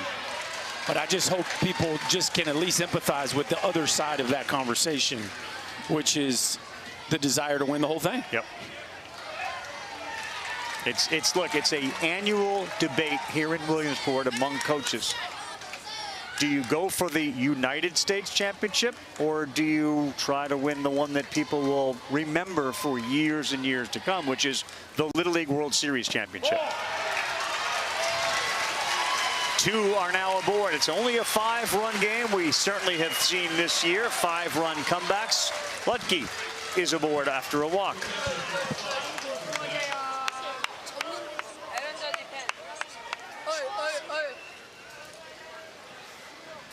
South Korea in the house. See him hit the slushies, got baseball cards, pin trading. How we doing? Good. Let's not feel for it right here. We have the same game plan we had. We want to attack the bottom half of this order, okay? If they're going to beat you with your best stuff, firm up your front leg a little bit and work straight on the train tracks, all right? We're just falling off, not doing that push, okay? We got this. We got none down, but we're about to make something happen, all right? Get your outs. Play for outs right here. Understood? Have some confidence. Have some fun. All right, so it was a threshold number there with the pitches that he's thrown. But if you look at their pitching through the regionals, Guzman started a game. Hinson started a game. McFarland appeared in 2 games. Edwards appeared in a game. And we've seen Mad Dog, he started a game. So there's a handful of guys that have not been on the mound today. And there's one we just talked about, Logan Edwards. But you can start thinking 20 pitches in and out of a game. Ball 1. You also got to win the game. Yeah, no, and Nevada's in that place right now, too, where, again, these coaches are managing a lot. We want to win the game. We want to keep people eligible to be able to pitch, certainly for Saturday, with a 5-run lead. 1-0 to Crew Neff. That's a good pitch. 1 ball, 1 strike.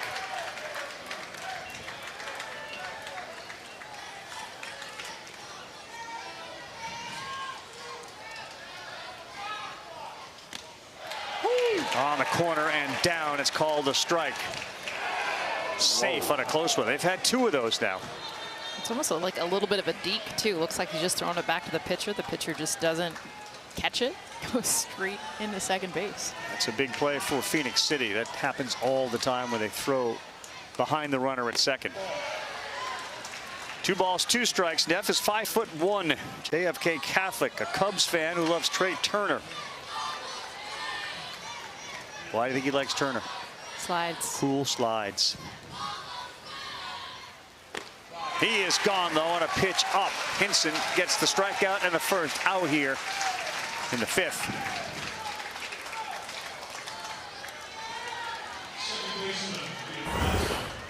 Hinson just continues to grab that 4-seamer. That has been the pitch that he's leaned on when it mattered the most. Doing a nice job of elevating it just above the hitting zone. He goes down to Liam Rasso, 5'6".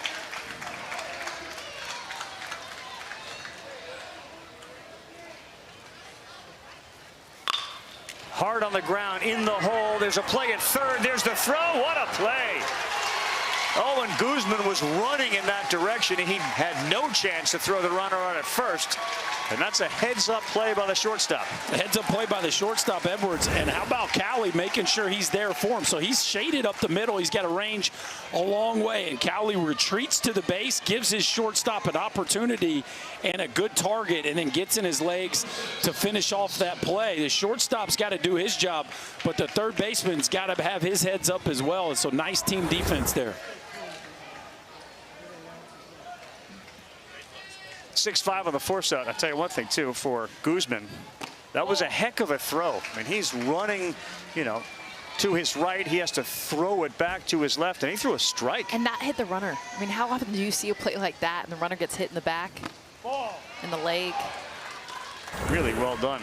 Well, the whole play's kind of awkward, right? You got a guy running full speed right at you, and you're Cowley. You're set up like a first baseman. Then you got to make an adjustment and then hold on to the baseball. This one is to second base. That's a fielding, nifty play. Cruz was inserted back into second base, and Guzman was at short. Both those two made terrific plays. So we are through 5 innings. It is 5-0 Nevada. Little League Baseball World Series is presented by T-Mobile. The Little League World Series hits different with T-Mobile.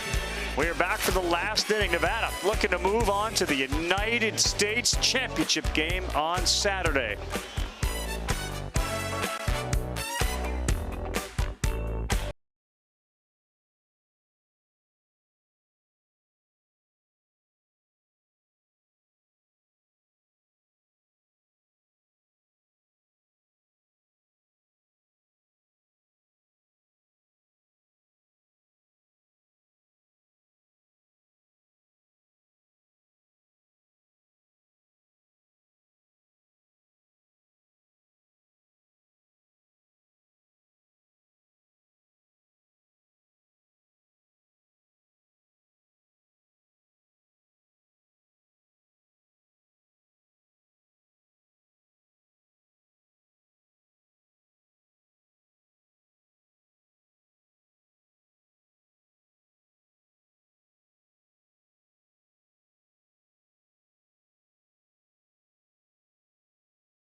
Welcome back to the Little League World Series. We're about to turn the page to football, international style for week 0.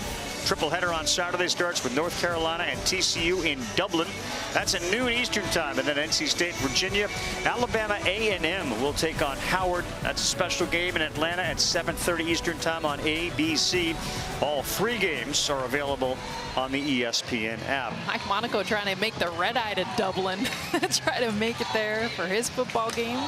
Standard trip, Williamsport to Dublin. That's Dublin. A direct, right? Nice of you to let him borrow your plane. Rev. Yeah, oh yeah, yeah.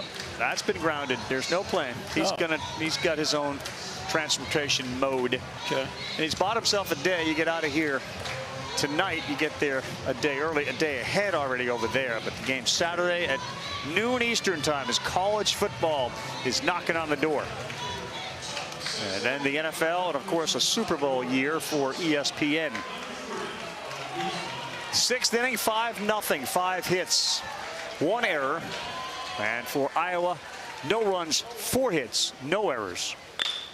And a little blooper that's going to get into left field. It lands in front of Lysaniel Broyles. It got by him. A throw to second is high and hustling into second base for Nevada that just continues to put the ball in play. Owen Guzman. It's not even just putting the ball in play. It's having the idea that as soon as this ball touches, it goes by the outfielder. You're thinking second base. It's the speed combined with getting the ball to the grass. Yeah, don't just be happy to get to first. If you see an opportunity, take an extra base, put the gas pedal down. Now he's going to take third base. As this Iowa defense, a couple costly mistakes, has turned a single into a triple, and now Nevada looking to add on. And we are at the top of the order, and these were the guys that did the damage. It's 2-0 to Esper. Well, the game started by Tisson, and Nevada had a game plan, and they executed it.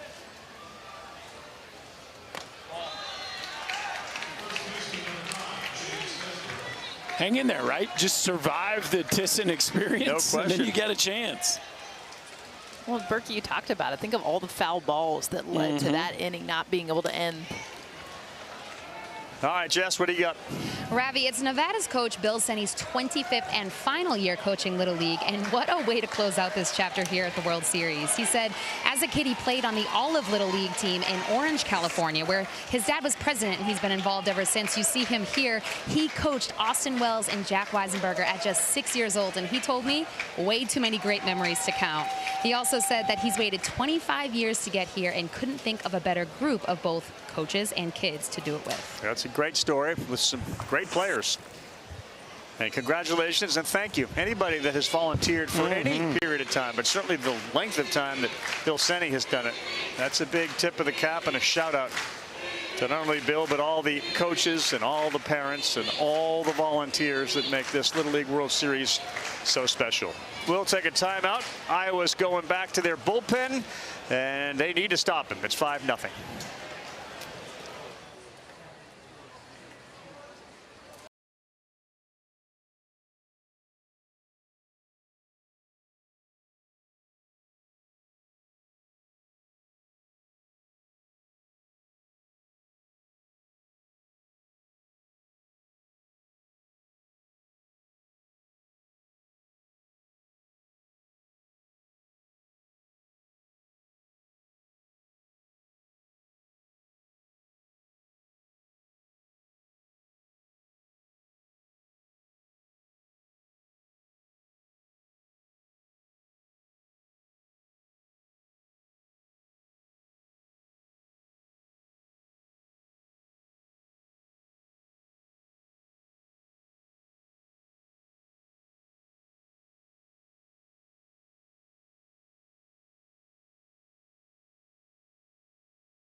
Just about 12 minutes before 5 local time here in South Williamsport, Pennsylvania.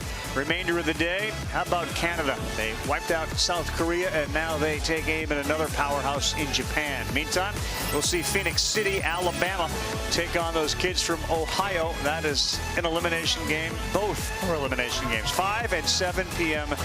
Eastern time. Remember me, I'll be here one day. Okay, I love that. We will. That's dreaming. I love that.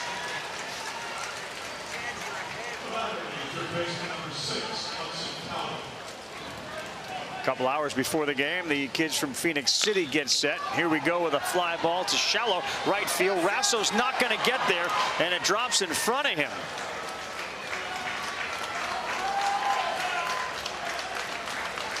So Jackson Rasso is in right, and big brother Liam is in front of him at second base, and it dropped in between. Kind of a Rasso burger right there.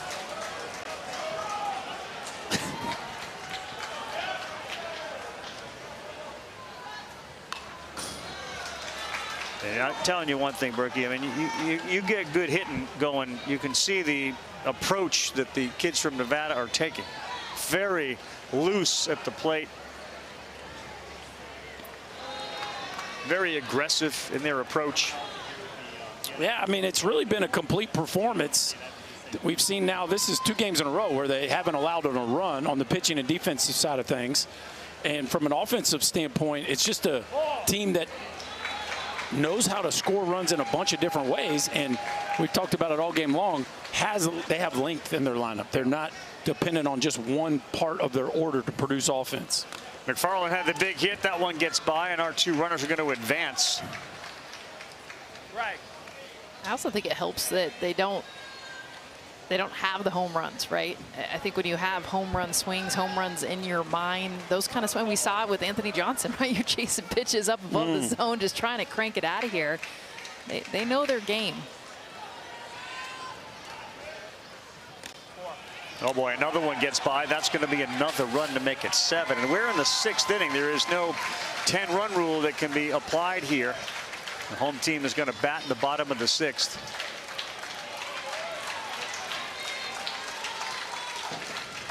The most popular Little Leaguer here this week, and maybe arguably in the most recent history, Kenley Rasmus signing autographs.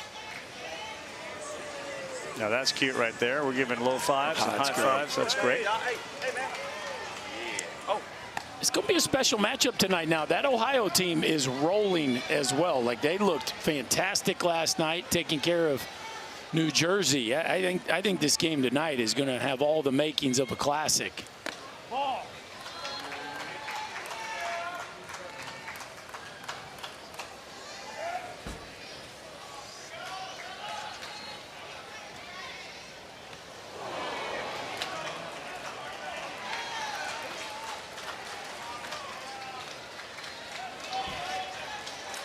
Now the Caleb Irwin pitching experience hasn't been very successful so far, and now the bases are loaded, and the manager may have seen enough. Hey, getting in a rush here, right? Just find your spot, you're okay, right? Hey, do the stretch. Do the stretch. Yeah, I think I would, yeah.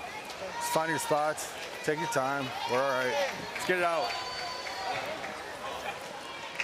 I love the optimism. He doesn't seem worried. We're all right. Look, we're playing again tomorrow at 9 a.m. We're going to shake this thing right off. But nobody out and loaded for Edwards. There you go. Did he go to the stretch as was suggested, or did he blow it off? Yeah, he went to the stretch. Okay. Made an adjustment. Got a little 3/4 crossfire delivery, which is not comfortable for right-handed hitters. If he can land that fastball to the outside part of the plate, that is a tough matchup for righties. He steps at the batter instead of stepping to home plate. We've seen so many pitchers just mechanically, even draw the line, making sure they're going right to home plate. He steps towards the right-handed batter, then throws across his body. Crossfire action is not comfortable. Oh boy, he went with a breaking ball. He had done so well, then he threw a breaking ball, which ended up hitting Edwards. That's another run that comes in. Back-to-back hit batters. My favorite part of that whole interaction was the idea that, and I'm guessing it was Cannon Kane, the shortstop, who was the catcher. He's the one that said, maybe you want to go to the stretch. Yeah. Let's try that. I know you. I've caught you before. Let's throw that into the mix. There was someone else was like, just throw strikes. You always get 1 or 2 of those. It is interesting, though, now that the lead's at 8, of all the star power we have here and all the gas and home run hitters, this Nevada team is the one that's on the verge of going 3-0 and playing for the American Championship. And there isn't 1 or 2. It's the whole team. I can't remember a team. It's probably very rare for a team to run through this bracket undefeated without a homer. Like, you know, it's a very interesting, complete club that might not wow you at first glance, but they have certainly earned the right to be where they seem to be headed. Which is different from the Nevada team they had last year. Definitely had some home run power. Some stars that made their way through the winners bracket. It's the modern edition of the Milwaukee Brewers at the Little League level, who we just had here Sunday Night Baseball. You know, don't hit a ton of home runs, last in Major League Baseball, and best record in Major League Baseball. I'm sure they'd like a Ms. 105, though, dude, that can jump in there, be their ace. Jam shot underneath the glove of the second baseman. 2 runs are going to score as 1 run will score, and they will hold at third base. Chase Ward, he thought about it. 9-0 still, nobody out. And a pitching change appears imminent. This is just the infield pulled in. Nice job, put the ball in play, and Berkey nailed it. This team does a great job making contact, keep passing that bat.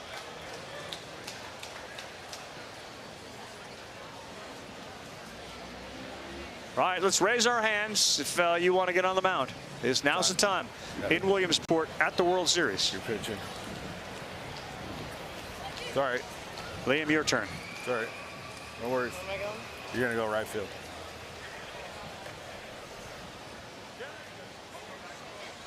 It'll be Liam with brother Jackson now going to be standing over his shoulder at second base.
Canada, Japan.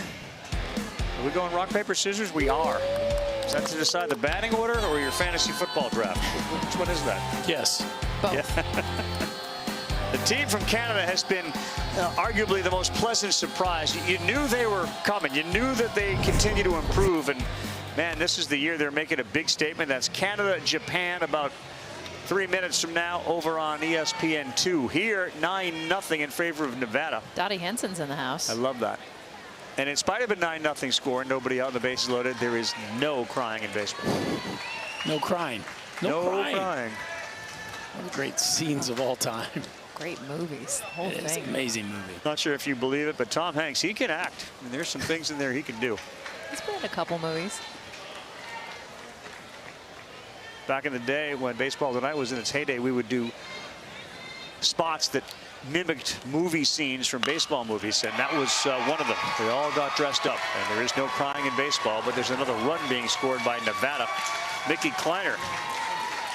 I almost feel bad for them. I mean, you've been on a team where you had a chance Check that Maddox Bryant to kind of stay hot, Berkey. And now this game, assuming they win, they're going to have to take a few days off. Yeah, well, you're right. They built up this great momentum that you'd like to carry over in tomorrow. But at this point, you know, usually at this point, people start saying, save a few. Let's not waste them all today. But you got a couple days off. You might as well keep the hit party going. And let's be real. You're in the batter's box. I'm saying, no, I'm not saving anything. Oh, heck yeah. I'm getting my knocks now. I get a chance to get to first base here in Williamsport. Keep it rolling. AC, 11 years old. He'd like to see first base. Yeah, still searching for his. Yeah, I'm rooting for AC here.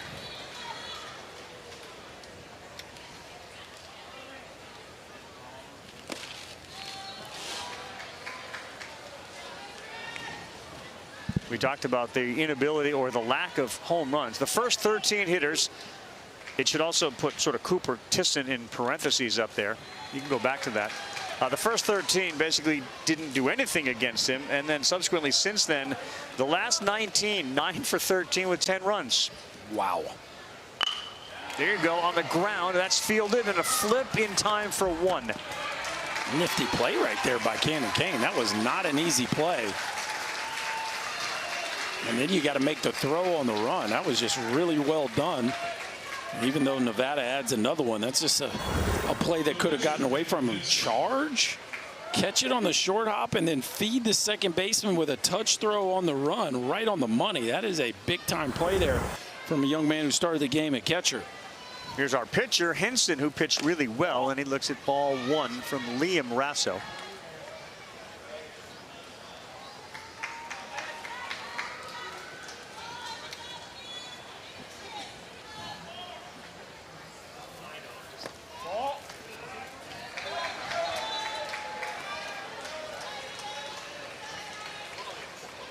So Liam's out there. He's 12. He's had his growth spurt. He's 5'6". Now his brother is at second base.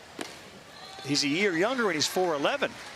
So you can just see, you know, what happened to one, hopefully and likely will happen to the other. I'm sure that Jackson is assuming, yeah, pretty soon I'll be up there. I'll be wearing the same clothes. But just 1 year separates them, and you wouldn't necessarily know that they're brothers. That's right. 1 year and a lot of inches and pounds.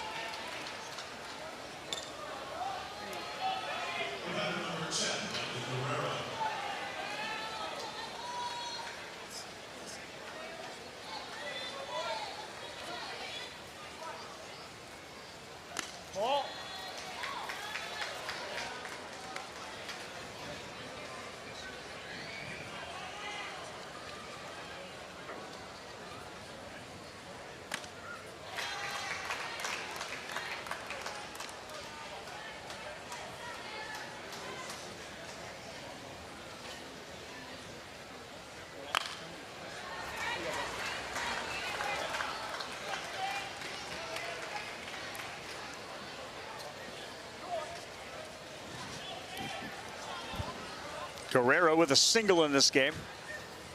Gets one a hit there, and he fouls it off the screen back up here.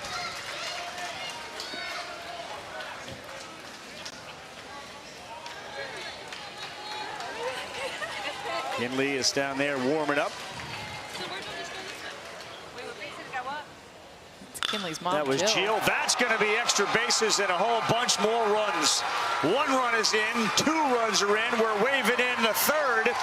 How about a base clearing double for Miguel Guerrero? We got 2 touchdowns with extra points. It's 14-0. It's 4 RBIs on the day from your 11-hole hitter, too. Michael Guerrero had an RBI single back in the 5th, adds 3 more. Clear the bases, a nice poke down the line, and this is what we keep saying about this Nevada team. Not just the top hitters, but all throughout this lineup.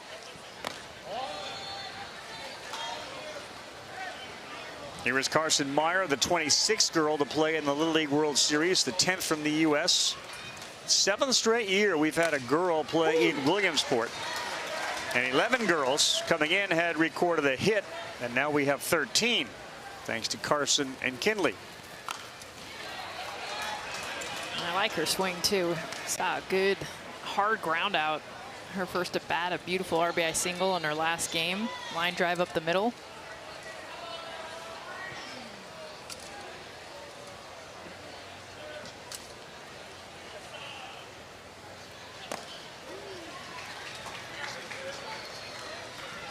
She's pretty versatile too. She'll throw on the gear. Catch a little behind the plate. Good spoil there with 2 strikes. So before the district tournament, guys, the Nevada team went out and they sought teams to play, just try to figure out like how good they were. They played against the 11U champ from last year. They won that game 16-1. It kind of opened up their eyes to what they were capable of. Played a scrimmage against the Spring Valley Little League to open the state tournament. They scored 17 in that game. And there's one that's driven deep to center field. Unfortunately for Karsten, it's Cooper Tisson out there. She gave that a ride, man. These girls can absolutely hit it. Good job. And a great swing from Carson Meyer. Let's break it down. Get into the backside. Beautiful job leading with the knob. She likes it low, and you see that barrel path. A beautiful job. And you're right. Anyone else but Coop out in center, and she's got herself an extra base hit. Big stage. This is your one chance you got, all right? Come in and get one more out, all right? Hey, show your big brother how to throw, okay? Come on. Get him!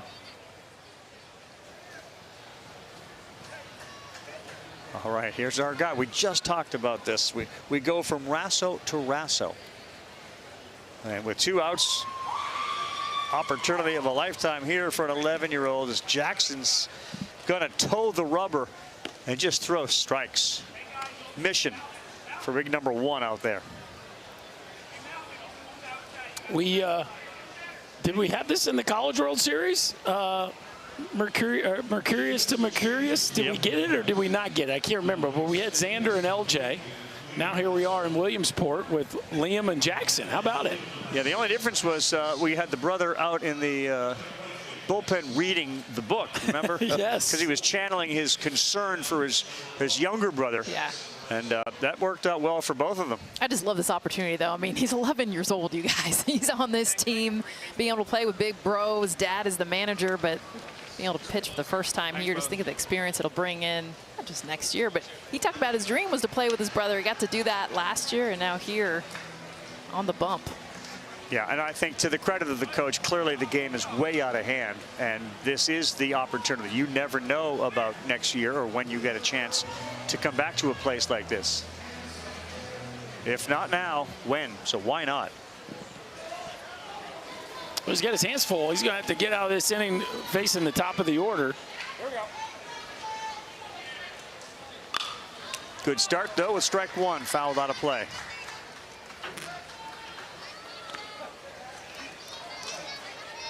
And sometimes you lose sight when you're in a game like this of, you know, these kids are going back to school. They're going to tell stories. His story just got a little better because he got a chance to pitch here. And we can leave out some of the details. What was the score? Not relevant. I pitched. Tough to hide the details here in Williamsport, ref. That's fair.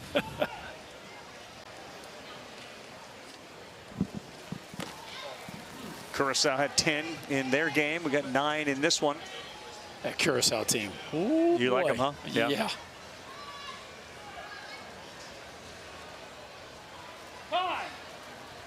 The arm talent on that team is the best here in the field, I think, of every team from the depth perspective standpoint. They've got their star throws it harder than anybody here, and then they have more than him to boot. But if you haven't seen him, Griandri Ryan is a superstar. Tisson, 3 outs. Well done, Jackson Rasso. He gets out of it. That's what Curacao does, man, in their off time. We're playing something. We got a ball. Whoa, look out.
will be Ohio or Phoenix City, Alabama. The winner tonight moves on to that game tomorrow, where the presumptive opponent is going to be this team from Iowa. And they will not have Anthony Johnson available or Tisson.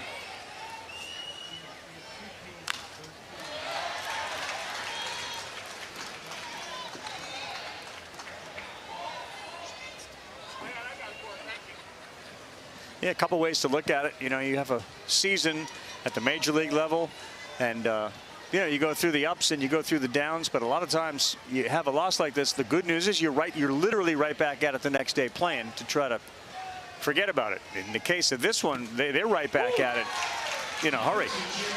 Well, and if they're going to flip the script, they're not going to need an outing like Nevada got today from Maddox Bryan and Peyton Henson, because this has been spectacular. Up in the air to center field. Kleiner says it's mine, and it is. There's one away.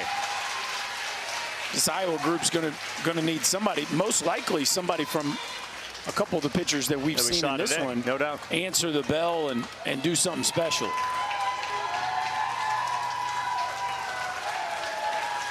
So Henson is taken out. He has crested 50 pitches.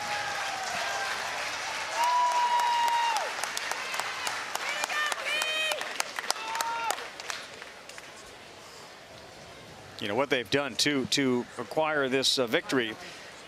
This is what you had talked about, Berkey. But since the format, which started back in 2011, there has not been a U.S. team that has made it into the U.S. championship game unbeaten without hitting a homer. So this is a first under this format. It just felt that way. I didn't have the data, but you know I'm not afraid to run something out there, Ravi. So I appreciate you finding that out for me. Notes delivered that for us. Thank you, Notes. With the research department, the best research department. But typically, I just think it stands to reason. Typically, if you're the team 3-0, you have a real dude, like somebody that shines, or a couple of them. Like a Tisson or Micah Johnson, who can pitch and who can hit a ball over the wall. Look, I think it's capabilities to hit a ball over the wall. I think McFarland can hit a ball over the wall. Probably Cowley, Ward, Logan Edwards. I'm sure they've all done it. Just hasn't done it here yet. Or the regional. Yeah, this is 2 weeks in a row now. But again, good pitching, really good pitching. Yes, it's a complete team that it doesn't spook them if they don't hit the ball at the ballpark. They haven't had to rely on it. Yeah, but this is Little League in its best form. Because when I think about Little League, it's not about 1 or 2 stars or a guy that can just throw really hard, a girl that can just mash bombs over the fence. It's about a complete team that picks each other up, rallies around each other, and honestly, like, passes the bat the way that Nevada has been. Not a lot of egos. That was something that, talking to their coaches, they say we do not have a lot of egos on this Nevada team, and you see exactly that.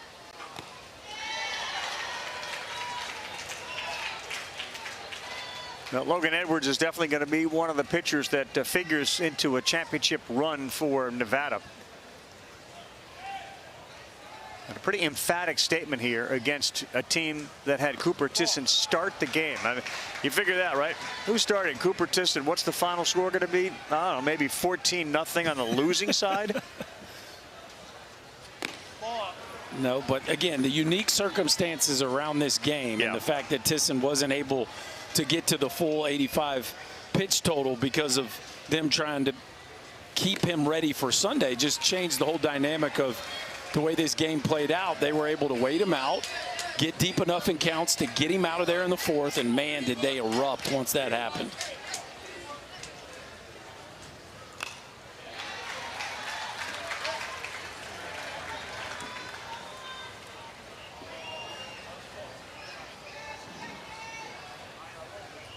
That's a big elbow guard right there on our guy Jax. That'll earn you some HBPs. Oh, he swings at one up, and he is gone on a strikeout. Nice bounce back from Logan, 1 out away.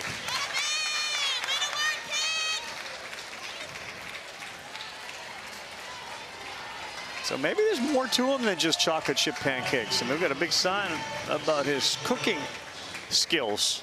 A little deeper than just the old chocolate chip pancakes. I think you'd advertise his ability to work it in the kitchen if there was just pancakes. There's got to be something else, right? Absolutely. Especially for someone like you. It's like, well, you're throwing chocolate chips. You're really thinking outside the box here. Thank you. I'm with Lysanias. Give me some chicken fried rice all day long. Watch it, bud.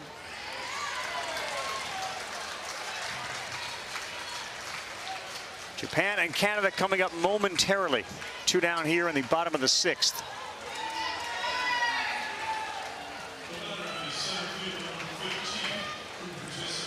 It does bring up Thyssen one more time. Tries to add to his totals.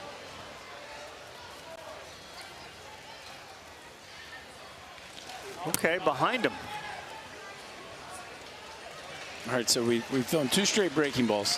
One is hit Broyles, and now one is almost hit Thyssen. So this, as a hitter, this is when you go pure dead red. You're getting a fastball right here.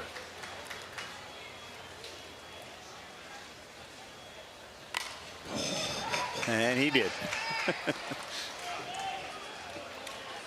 When do you start to think that way? Like, when do you think? What age did you start to think about, okay, I've seen 2 breaking balls? It's a great question because I always wrestle with myself on the expectations I put on my boys on those kinds of things. Like, hey, man, you weren't ready for that fastball? Like, you know, and then you're like, well, he's 11. When did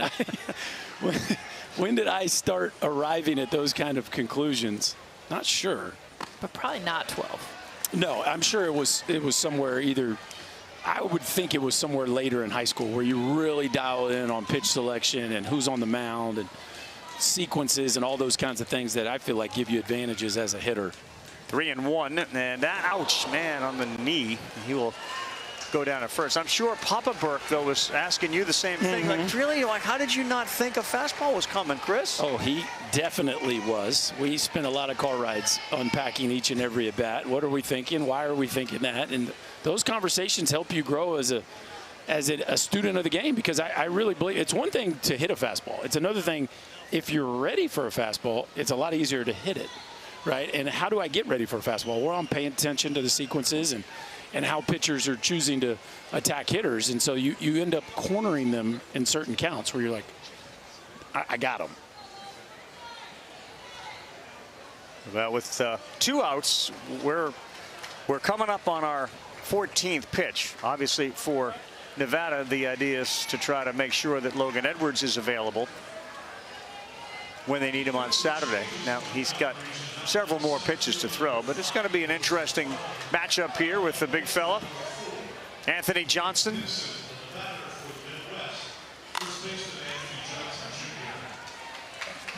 Just even the foul balls. Just everyone else is hitting foul balls, and it kind of buoys off the screen. He just hit it down to Volunteer out of the stadium. They've been able to, let's see. Oh, yeah. Oh, wow. That's a broken bat. That's old AJ's. He's back up swinging now, and he's had a problem with that pitch right there. Good job by Edwards and the staff to remind him, like, we've got him twice, and they have been up in the zone.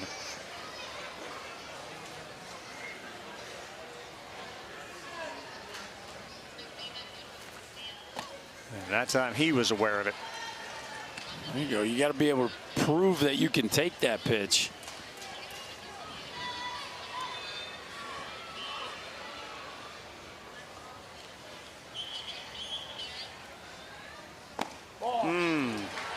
Yeah, you can see Maddox Bryant slapped the ball against his knee. Like, he's not going to swing up, and boy, that was a close one. He didn't offer there.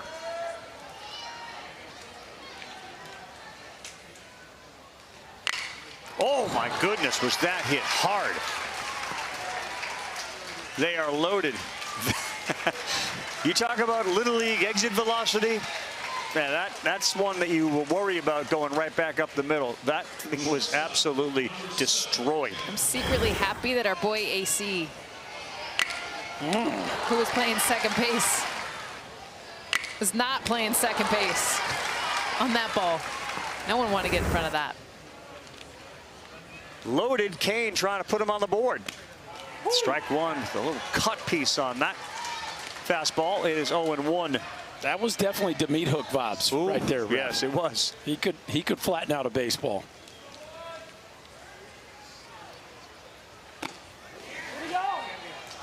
Not easy to hold up on that. Kane had committed to it. He's probably going to be their starter tomorrow. Saturday. Sorry. No. Iowa, the batter. Oh, Kane, yes. Yeah, I would think he's going to be their starter. He's been their number 3 most of the summer.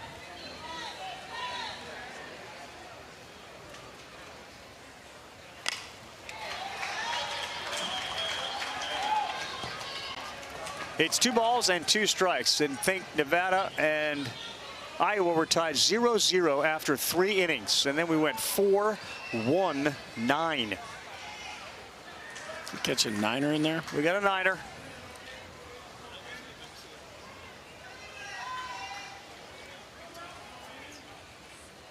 It's a 2-2 from Edwards. And a good take. Nevada can sniff the U.S. championship. It's that close, and they cannot finish it yet.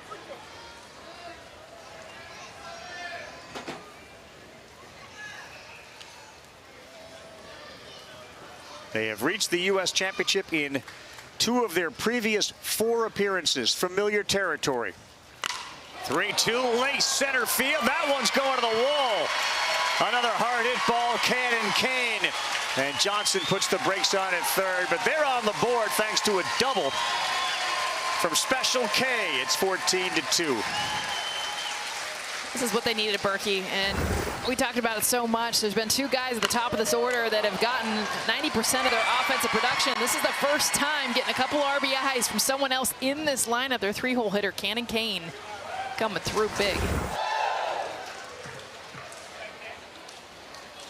All right, here we go. Fastball, curveball? Yeah. All right, go after him. It's Michael Kleiner who's going to get a chance to pitch here for all his friends back in Nevada. And to try to get his team into the U.S. championship game. Meantime, down on Volunteer, Canada and Japan just getting underway. That game on ESPN2. Then an early threat here in the bottom of the first with 2 down, but 2 on second and third. And how about this Canadian club? 3 wins here already. It's a really cool thing to see Canada still here this late in the event. We're used to seeing Japan still here. Yeah, I think we had 3 teams lose their first game and then go on a winning streak to get them to this point. Japan, one of those teams. Big surprise, shock for them to lose that first game. And they've been a complete team. They remind me a bit of Nevada, but they've got a couple guys that can really hit it out of the park, though. Some superstars, but their defense, of course. Well, the 2 teams tonight, right? The 2 teams tonight lost their first game. Yes, they did. And are still playing. And both those teams are very good clubs. We'll get you to that game over on ESPN as soon as this one comes to an end. But let's go. Kane had a big hit, and now here's Irwin, who had a single his first time up, went 3 unassisted his next time, and he pops that one out of play.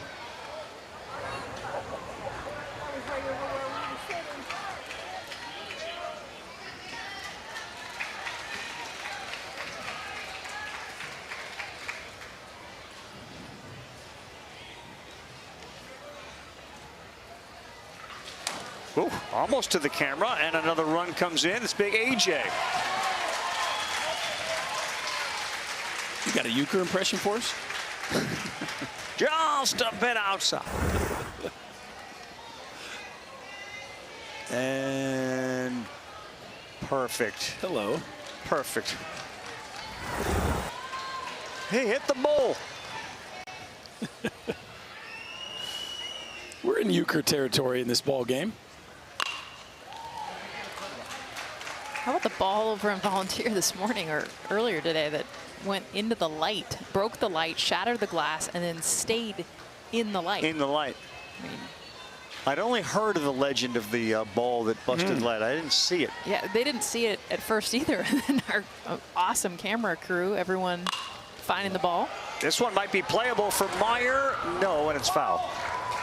I mean, just the chances of that. These lights are That's so wild, high. yeah. Breaking, shattering the glass, and then staying inside the light. Whichever you got. That'll work. Thank you. Yeah, I need to see that. I need to see that clip. It's really cool.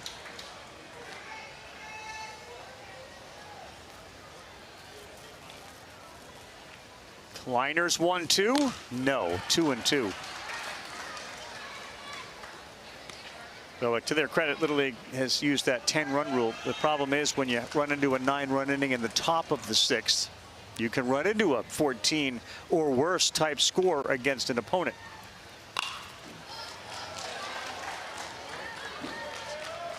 You know what? What I love about Caleb Irwin, don't want to leave yet. I want to play more ball. I'm here. I got a guy out there at third base. I'm trying to bring him in. He had a knock back in the first, too. Get 2 knocks in the day. And that one is fielded. It's a race to the bag. It's won by Caleb Irwin. Sliding into the bag and plating the 4th run for Iowa. That was a tough. I mean, Esper made the play, and he wasn't going to win that race. No, his only chance here was to flip the ball to Kleiner. It was a heck of a play. Get to the ground and make that play. You got to go backhand feed, and I think they get him out. As soon as he chooses to hold on to it, he's got no shot. And Iowa continuing to build some offensive momentum. They're going to go home, take a nap after dinner, and get right back up and say, you know what, our bats are rolling. We're in good shape. I mean, seriously, this does change maybe some of your mojo after this game ends. You know what the coaches are going to be talking about.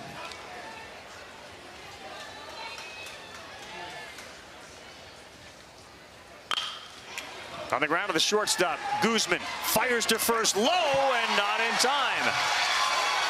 14-5. Now, I do think on the Nevada side, though, and almost a timeout of like, okay, all right, we know we got runs, the hits, the whole thing, but what are we taking into the championship on Saturday? Can't be flat-footed, can't be lulling ourselves to sleep knowing this inning keeps continuing.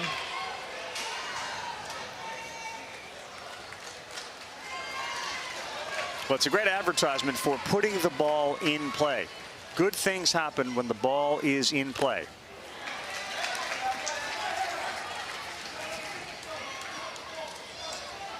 Xavier Ludke, youngest of 3 in his family, 5'6", and that one is outside, gets away down to second base. After his hard hit ball goes Chantos.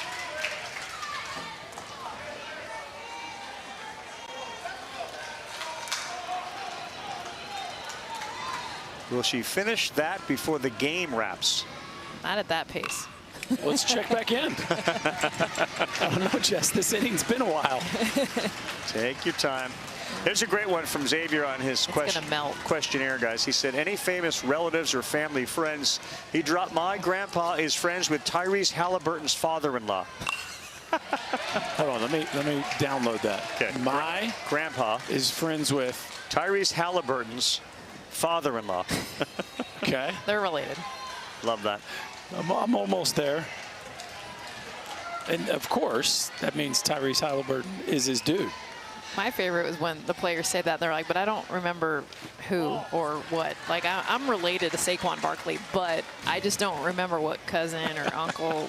And you'll see it literally written out like that on the notes. Just trust me. Yeah. My parents said I'm related. It's 2 balls and 2 strikes. Kleiner. Oh, Hang man, on. mashed. Ludke. Short of the track. Are you kidding? A big fly to left field. That plates another. It's 14-6. We are not done. Xavier Ludke, get the head out, young man. That ball is smushed into the left center field gap. Thought it had a chance to get out of here, and looks like Nevada's going back to the bullpen. It's not quite interesting yet, but no, we're trending into interesting territory. I'm going to throw a question out to you guys with this meeting on the mound. How many pitches have been thrown in this game? Closest one will get an ice cream. 100. I'm going to say 195. Oh, not just one team. No, total. Total. All right, 185. You said 100. No, I said part of the game is understanding the question, Jess. Okay, I lose then. We both got killed. 290. Yeah, I was way off. 290. Swami. No ice cream. Yeah, you had to be within 100. Wait, ice cream was on the line? Yeah, I said that. I would have tried harder.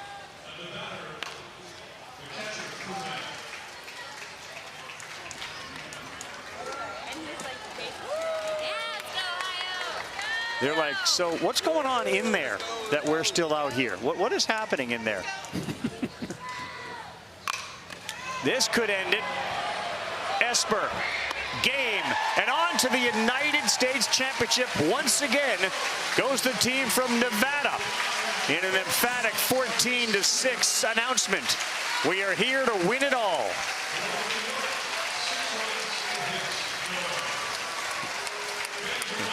We are about 90 minutes away from our next one, but congratulations to the kid from Nevada. Second straight U.S. championship for them.